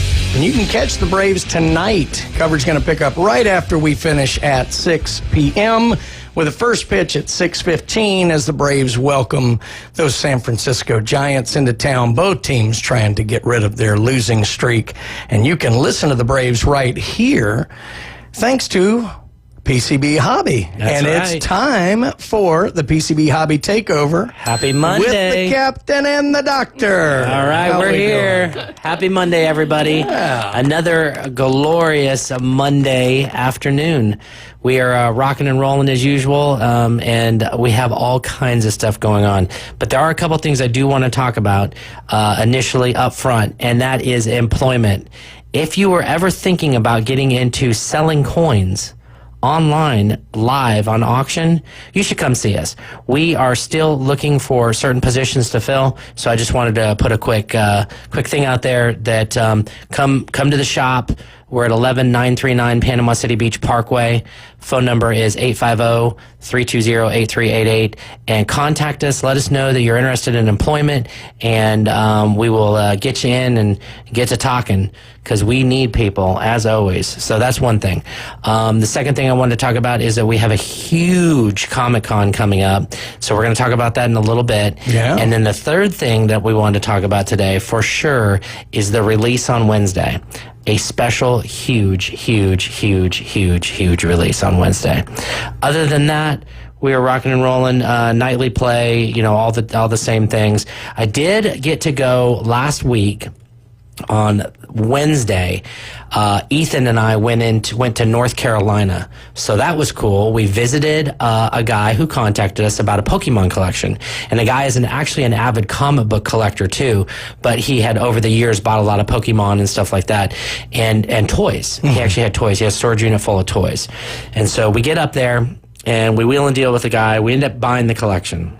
So, of course, we were smart. We brought our trailer, and we loaded the trailer up with the toys, and then ended up getting all the Pokemon together. So we have a huge stock of sealed Pokemon products and singles that just came into the shop. So we brought it back. We didn't even go straight to the warehouse with it. We went straight to the shop. We unloaded everything at the shop. So if you're looking for any backdated Pokemon material, we have it, and we have it sealed. And wow. It's amazing how much stuff it was. So please visit our store. We have a ton of great inventory, and we're super excited about that, because the shelves were looking a little bare after this summer, but we just restocked. Let's call it that. And also, if anybody's interested in any toys, we have a ton of sealed Marvel toys. Okay. A lot of Marvel. A lot of Iron Man.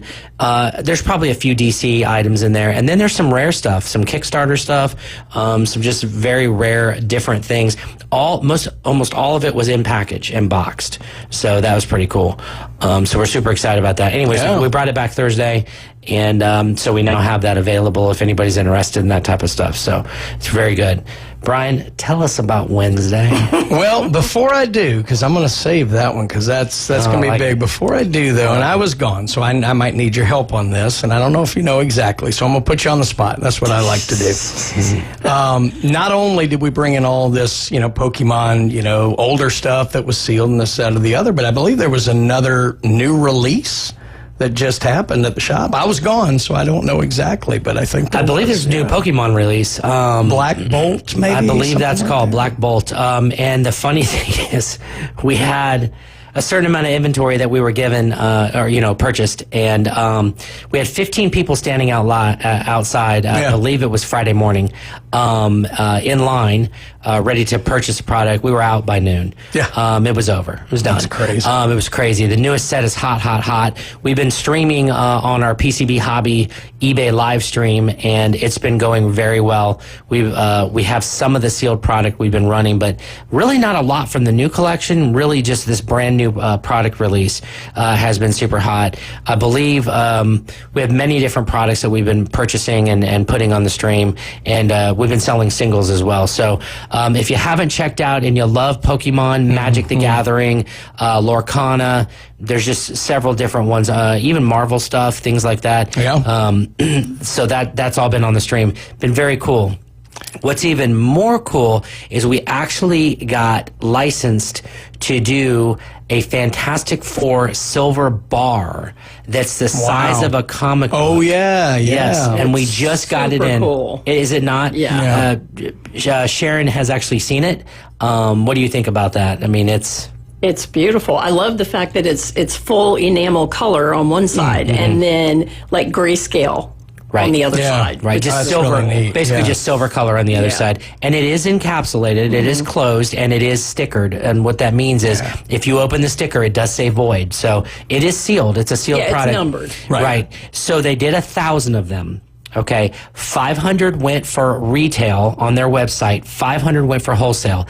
We got 250 of the 500. Wow. So basically we are the main person. So what's exciting is we get to release it for the very first time on the floor of San Diego Comic-Con.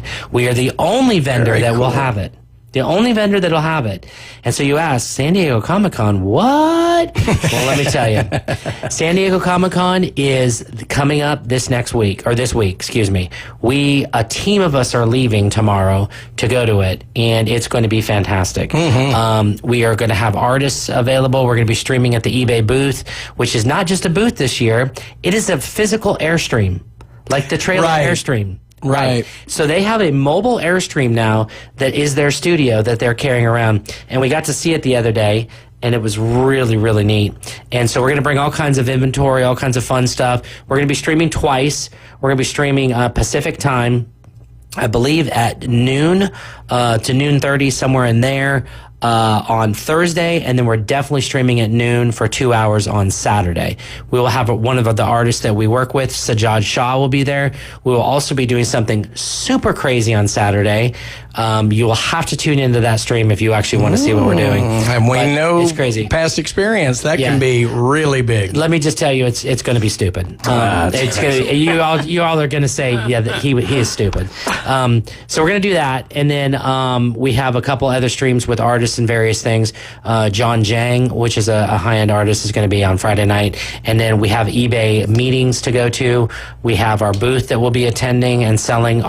We have many different drops. I believe 7 or 8. If you've watched our social media, you'll know exactly what those are. The biggest one, the hottest one of the con, guaranteed, is going to be our Berserker that's coming out with John Jang. It is on fire. Everyone's going to want it. I believe wholesale-wise, we already sold out. We only have a limited amount left for the actual con. So it's going to be ridiculous. So the reason I led with Pokemon before we got into where we're going to go next with the release on Wednesday is that, with Pokemon, a lot of times you'll see that where the release will come out and everybody lines up outside the door and it's gone in 15 minutes, whatever. And then, a few weeks later, you'll maybe hopefully get a little bit more and whatever. Sure. And all that. With sports, a lot of stuff sells extremely well. But there's only a few times a year where something's racing out the door as soon as it goes out. Wednesday could be one of those. I believe so. Topps Chrome Baseball, and I can affirm to you, it has landed. Oh, wow. So it is in the shop. I can't sell it till Wednesday. I don't care how long you know me or what dirt you have on me, because first of all, I have no shame. So this is what you do. Good. This is what you do. You contact Brian and say, Brian, can you open the shop at 12:01 Wednesday morning? Well, first of all, I'm just saying. First of all, Brian will probably be there. There you go. But no, Topps Chrome Baseball, it's going to be huge, and it always is. The Chrome Rookie autograph is one of the, if not the card to have of the guys. We are doing the MVP buyback program again. Good Lord, it could be Judge and Ohtani again. Yeah, but it's unknown at this point until they release the MVP, right? It is. So you got to keep all you got to keep peeps. Everybody, but once they announce that, which is usually October-ish, then they'll do that. But yeah, you got to come in, you got to get them now, because as we've seen in past years, it is a very popular product, and once it sells out initially, it gets very difficult to find and very expensive to find. Yeah, so absolutely. We're going to have it every format. Megas come out, I believe, 2 weeks later, but everything else, blasters, jumbos, hobbies, those will all be out They'll be in the shop. We open at 10 a.m. on Wednesday, just letting you know, not 12:01. We open at 10 a.m. on Wednesday. I think we should vote. No midnight madness here. I think the vote is that. All right, we can have that vote. We may need to renegotiate a little bit, but that's fine. So, no, 10 a.m. on Wednesday, Topps Chrome Baseball, and they've added some really cool-looking inserts this year. Oh, that's neat. That just make it that much better of a product. So, great. Very, very much looking forward to that from the sports end. And Topps Chrome, yeah, they're pretty smart. They don't put out a whole heck of a lot around it. Topps Chrome is the thing. Topps Chrome is a big So boy. come check that out. But a ton of great singles in the shop. We've had a lot of people in. We bought a bunch of collections today. And the coins, I was going to say, we bought some coin stuffs. We bought some more silver and gold. A lot of people have been coming in for silver and gold lately. If you didn't know, silver or gold popped up another $50 today. We're almost at $3,400. Good gracious. So we're at $3,397, I believe, and then silver popped up over 38 again, so it's 38.70, I believe, which is very good highs. Those are nice. I think anybody who's going to look at silver is going to say, okay, $40 is obviously the where it's trying to push to. Don't know if it's going to go much over that for a while. Maybe it will, maybe it won't. But we have the push towards that, so that's good. And seeing gold probably upwards of 3,500. But for all those people who've invested over the years in gold and silver and put it into some physical metals, it's been fantastic. All right, we spent a lot of time on Pokemon earlier, so I'm going to do a coin question. I'm going to do a sports question. I'm going to do a comics question here. Gotcha. So let me start with the coin, since that's where we were. Gotcha. It's a very difficult question, probably, but let's say somebody, doesn't have to be a young person, let's just say anybody's decided, you know what, I keep hearing all about this coin collecting, not so much gold, silver, but coin collecting. Right. But I don't really know where to start. Pennies. Okay. Pennies, because they're the cheapest. So this is where I always tell everybody to start. If you really want to collect and learn something, and specifically if you don't have a lot of money, right? And there's a lot of people out there that want to collect but don't have a lot of money. Go down to your coin shop. Shoot, you can go to Borders, Books A Million, whatever's out there now, and you can get the blue Whitman albums. The folders. Yeah. They just fold out, and they have the dates. Pick the 1938, I believe it is. Hold on, it's 41. 1941 to 1958 wheat pennies, and then it extends to, I believe, 1973 memorials. Pick that folder out. Literally go to your coin shops and just say, hey, can I look through your wheat pennies? And fill holes. Buy wheat pennies at 10, 20, 30, 40 cents, $1 a piece, because there's not really any big key dates in that area, and you can actually accomplish something. Right. Now, it's good to cut your teeth on. Right. It's great to cut your teeth on. Now, could you just walk in and say, hey, do you have this album full already, and would I sell it to you for $20? Of course I would.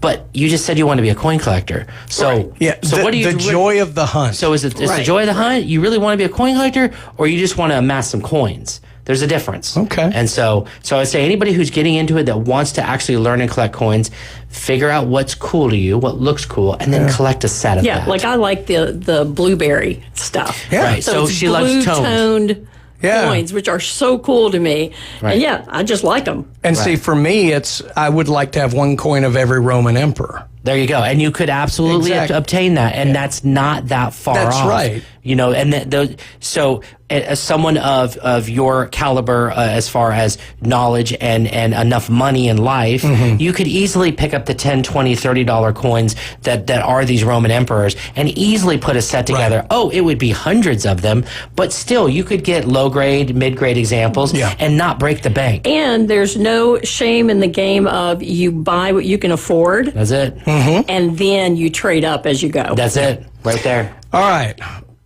Maybe a bit more of a landmine question. I want to have some fun with this one. Let's go to the sports for this one. Oh, here we go. So breaking is one of those kind of third rail kind of, topics. A lot of people don't like it because they think it's, led to the explosion and this, that, or the other like that. But by the same token, if things are, kind of expensive and you're really just a Braves fan, it's kind of a fractionalization of things. Kind of make the case for braking and why it's where you can really get some great enjoyment. This is actually a good one because it's twofold. There's personal brakes, and then there's what everybody thinks of braking that's out there. Okay. So here's a prime example. A personal brake is you go into a stream, anybody who's streaming, you could be on Fanatics, eBay Live, whatnot, wherever, and say, hey, you have a box of X. And they say, yeah, I do. And how much is it? Okay, I want it. And you break it, and it's just gambling. Do you get something good? Do you not? Do you get the players you want? Do you not? Then there's the normal, what we considered braking originally. And braking originally was where you did teams. That's right. You did divisions. You know, if it was football. Some even do just players. Players. Yeah. You do all kinds of different things. If it's a high-end product, you might just do player or team, simple as that, or groups of 4 teams. You know, if there's 32 teams in baseball, let's say, then you could have 8 spots at 4 teams a spot. You know, you get all kinds of crazy with it. The point is that braking is, I think, still alive and well because exactly for that reason. You put it out there that you have 32 teams, you're selling 32 spots. Here's the spots. First person to claim spot X at X. So what's X at X? First person to claim Atlanta Braves at $112. Boom. Someone puts in the chat, mine. You get filled into your spot. Now you're going to get all the Atlanta Braves cards. That was a value. Instead of having to open $4,000 worth of product. Right. You sat there and got your team over the $3,000 of product that was going to be broken for $112. Yeah. So my case depends on what your goal is. So it depends on what your goal honestly. is. But my case for that exact thing would be, braking is alive and well, and that's exactly why you still want to do braking, because you want to be able to offer somebody their team. The other day was a prime example. Bill and I we ran sports cards the other day. This was like 3-4 weeks ago. Out of the blue, we're like, Josh is gone. Let's go ahead and run some sports cards. And I got on a kick with team stuff. We just asked the chat, what are you looking for? Oh, look for the Phillies. Okay, let's see what Phillies cards. And sure enough, we had some 5,000 count boxes with separated out cards. And we would grab a stack of Phillies and just go through them. And people would bid on the group of cards that we had. And because that's what they wanted. That's right. They didn't want to necessarily break a product open to not get a Philly card. Right. You know what I mean? So you got to have both. Right. And so I think it's stronger than ever, and there's reasons why you would do both ways. Yeah. And the days of putting the 792 card set together have been gone for a while. So it's much more about the player you like, the card you like, the team you like. Right. The prospecting you like, whatever. It just seems like it always gets such a bad rap. And look, there are instances where but I think a lot of people miss out on the fractionalization of it can make it unbelievably I think the bad rap part is the person the bad actors, that lose. Right. You know, it's as simple as that. You go to the casino, you drop $1,000, and you're like, that casino's terrible. No, you just have bad luck. It is what it is. Or you didn't have good luck. Yeah, right. Absolutely right. Well, let's get to the phone lines here real quick. We've got somebody on the line who has a question, maybe card collecting for their daughter. Let's talk to Jay. Jay, thank you for joining us. Hey, what's going on, guys? Hey, how are you? Good. Good. Hey, listen, love the conversation. Listen to you guys all the time. I used to collect cards a long time ago when I was a kid. I now have 3 daughters that are, one is huge into golf. She's 10. She sat there and watched the Open with me yesterday. Loves Scotty Scheffler. But anyways, the 3 of them, they're all kind of getting into sports and collecting cards and things like that. And I was just listening to you guys talk about the Topps Chrome. Can you give me just a little bit of information on, is that something good for not necessarily someone who's huge into collecting, but kids that are getting into it? Is it a good investment? What's the price point, those kind of things? Do you mind me asking, what ages are your daughters? Yeah, so 17, 15, and 10. Perfect. Okay, that's the first question. The first question is, okay, these days, a dollar bill is a $20 bill. So what does that mean? That means that, yes, Topps Chrome is a perfect product for them to be interested in as long as they like baseball. So your price point on a pack of Topps Chrome, $7 to $12 somewhere in there for a hobby pack, right? So it doesn't break the bank, stuff like that. But the biggest question you have is, what sport do they actually like? I love that you just said golf. Okay, great. There is actually golf products out there. and that's good. You could probably find some golf cards at our store. You could pick up maybe some players that she loves or has seen on TV, things like that. That's all perfect. The other girls, you need to find out what is their love. Does one of them love football? Does one of them love baseball? You know, do they love a specific team, a specific player? Because that will base it on whether you should actually be opening packs or whether you should just be buying singles of players that you love. Yeah. Got it. Okay. That makes sense? So, yeah, absolutely. So we were actually in your shop about 3 weeks ago. Awesome. And got some of the same kind of advice. My middle one is huge into basketball. Caitlin Clark. Perfect. There, so loves them. And like I said, the other two really like golf, but they like golf, but at the same time, they have their mom's mentality, which is if we're going to spend money on it, then I also want it to give me a return if it's not my favorite player. That's where Topps Chrome. That's where Topps Chrome comes in. If they have any love for baseball, absolutely buy Topps Chrome. Here's why: Topps Chrome and Bowman Chrome are the hottest products always in baseball. Yeah. Always. And so what you do is you don't let them trade any of it off. You don't let them sell any of it off. You wait. So you go buy it. You crack a few packs, you have a good time, laugh, play, learn about the players, all that kind of stuff. And then next thing you know, you find out that Aaron Judge and Ohtani are the MVPs. And oh, by the way, we opened these cards and got base cards of them. They're worth $20 a piece now if I go trade them into the shop. You see what I'm saying? So they can absolutely make money on their investment. Yeah. They just have to be smart about it and smart at what they keep. So my recommendation for somebody new is don't go trading your stuff off because you're going to be shocked. You may have the next Mike Trout in that group. Next Cal Raleigh. You may have the next big deal. And your girls are young enough. They got time. I've been telling that to so many young people. You have time. If I had done this when I was 12, oh my God. Well, you did. The cool thing is I did. Yeah. But most people don't. All right, guys. Thank you so much. I appreciate it, and I will probably see you guys this weekend. Awesome. Thank you so Sounds much. good, Jay. Thank you for the call. All right, so I can't leave us hanging with one. So that's right. So, Dr. Sharon, I know what a sports card show is. We're there. We're looking at cards. We're moving cards. That's what I'm there for. Generally speaking, that's what it is. I haven't been to a coin show, but I imagine it's a lot about the deal and the haggle of the deal and this, that, or the other. But a Comic-Con is different. Yeah, there's comics to buy, but there's so much more going on. I mean, I know y'all are about to head out to San Diego. Mm-hmm. Talk about, like, someone who hasn't been to a Comic-Con before, like, what all do they do? Because it sounds like an event. Well, it is, and of course, cosplay just keeps getting bigger and bigger every year, and the costumes get so absolutely crazy, and it's fun. Yeah. We were out of town recently, and a guy said, "Hey, my son wants to go. He really wants me to go with him." And so, even though he wasn't into the whole dressing up thing, he was like, I think I'm going to go with him. I said, you should. Mm-hmm. You should, because it's a fun thing and more people are getting into it. But San Diego Comic-Con, which is like the Super Bowl of cons, there's a lot going on. So exclusives, there's like 300 plus exclusive books that drop, which is insane. Yeah. And then you have the movie studios there. So like they'll set up an entire SpongeBob, the Pineapple House. I mean, everything. It's just big spectacle kind of stuff. And so you've got that, that you get to look at and enjoy. It was kind of cool. And, remember, these cons are just always about pop culture. Yeah. And so it's fun to share, if you watch The Office back in the day, and you want to share that with other people, your love for The Office. Or there may be people there signing, that you get to as well.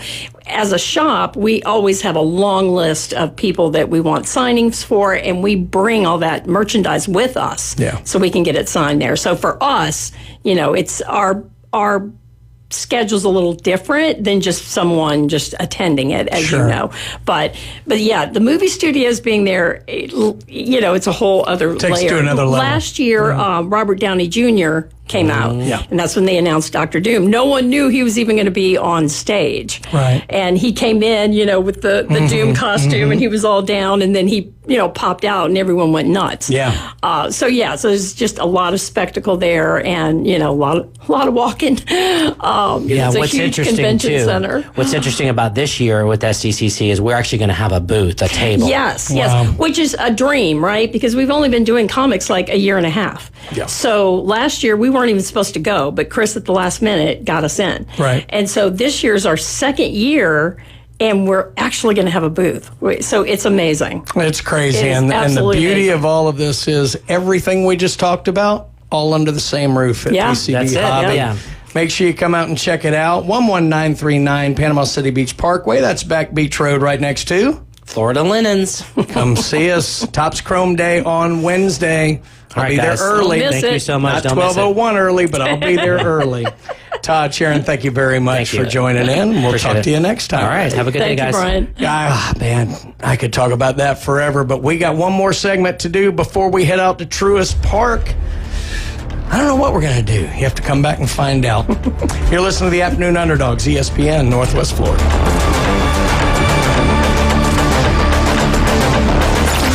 Reach out and smack someone. Call or text now.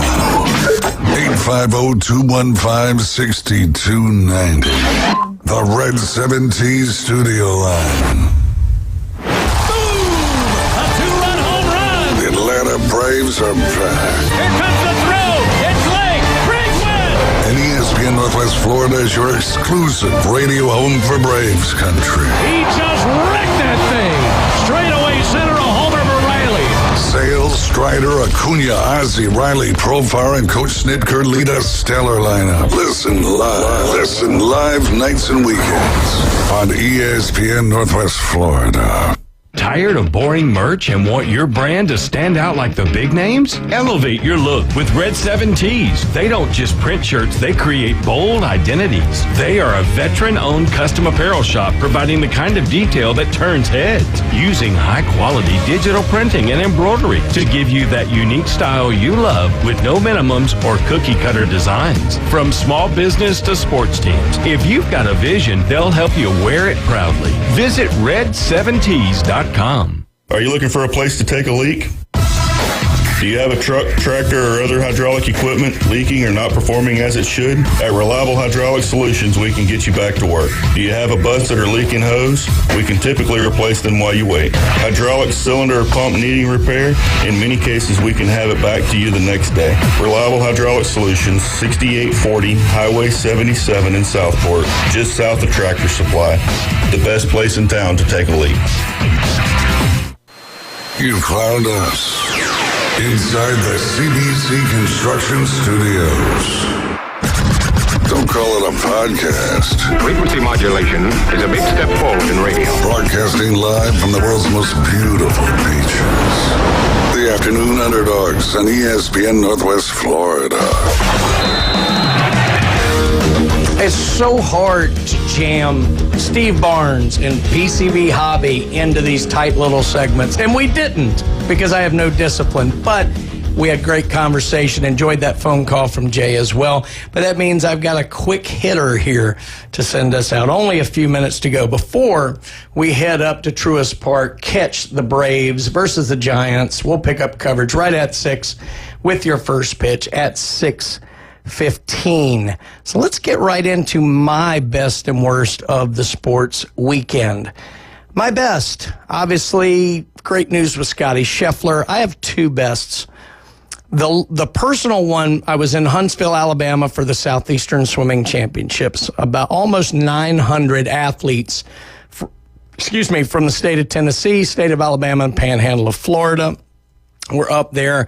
The group in Huntsville ran a fantastic meet. A lot of these kids will go on and do really big things, whether going off swimming in college. Some of them will go to international meets, perhaps even the Olympic Games. We had 3 kids from our league in the Olympics on the USA Olympic team last time. but very, very enjoyable to watch those kids perform. And actually, we had a lot of people in our listening area. The Panama City swim team had kids up there who did very well. In fact, even headed over to Walton and Okaloosa County, Coast Aquatics over there. Had kids doing very well. Both teams finished in the top 15 overall, and this is 70-some-odd teams in the league. So really good job for those guys.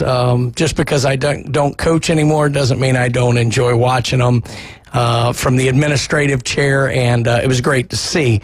On the national end of things, I'm going to go a little bit off schedule here. You know, hard to not pick Scotty Scheffler, but Chris Paul has agreed to a deal with the LA Clippers for his expected last year, but this will be his 21st season in the NBA. He will be 40 years old, and this will be his 21st year in the NBA. And this is a guy who, in an age of where we know what the phrase load management is, because these guys can't play 82 games anymore. Chris Paul last year, I believe, played 82 games, or maybe it was 2 years ago. It was one of these two, but he was in his late 30s and played 82 games. So, you know, just congratulations to him. He's one of those guys who's never, he was with New Orleans for a while, and he was with the Clippers for a while when it looked like they were finally going to break through that Clipper curse and do it when they had, what was it, Paul and Blake Griffin and, oh, God, who else was out there? Now I'm blanking, but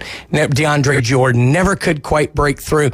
So, you know, he hasn't had that opportunity to be a multiple-time champion and everything like that. But what a career this guy has had, and just what, you know, kind of in the way Cal Ripken was kind of the everyday player. Chris Paul is the everyday player, multi-time All-Star. And I thought that was the best thing that I saw, was the fact that he's got one more season in him. My worst. And I've been a champion of this league, and I've been a champion of these players, but I've got to say, for the second week in a row, the WNBA is drawing my worst. I have no problem with the girls fighting for what they believe that they should make in their collective bargaining agreement. That's the thing.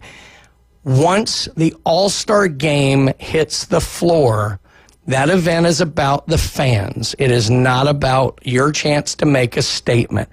I really found it distasteful that they walk down in shirts, pay us what you owe us, when that league is being subsidized by the NBA.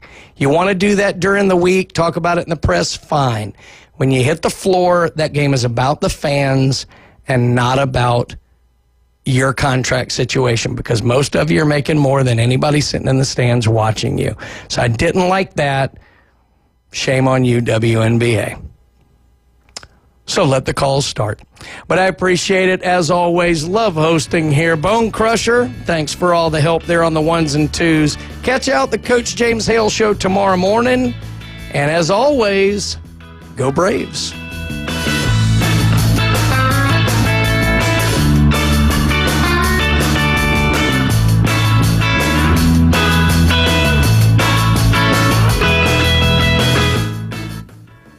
Good evening, this is Joanna with your weather forecast from ESPN Northwest Florida on this Monday. Mostly clear tonight with a wind out of the west around 9 miles per hour and a low of 82. Tomorrow morning look for mostly sunshine with a temperature near 92. The afternoon and evening, a high around 92 and light sprinkles and possible thunderstorms. Wednesday hot with a high of 88 and very light showers and definite thunderstorms. This weather forecast is sponsored by Mid-South Lumber, the best little lumber yard in Panama City. Thank you for listening to ESPN Northwest Florida. Rely on it. Sizzling hot weather is here. Time to go shopping in some nice air-conditioned surroundings. I know just the place, that boot store. Ooh, it's nice and cool in here with a scent of real leather. Sweet. The Western surroundings and huge name brand selections will make you want to buy 4 or 5 outfits for the whole family, from the smallest to the largest. And why not? Their prices are the best in the area. Open Tuesday through Friday, 9 to 5. Friday and Saturday, 9 to 5:30. Remember, God is good all the time. That boot store next to Billboard Kia, 15th Street, Panama City.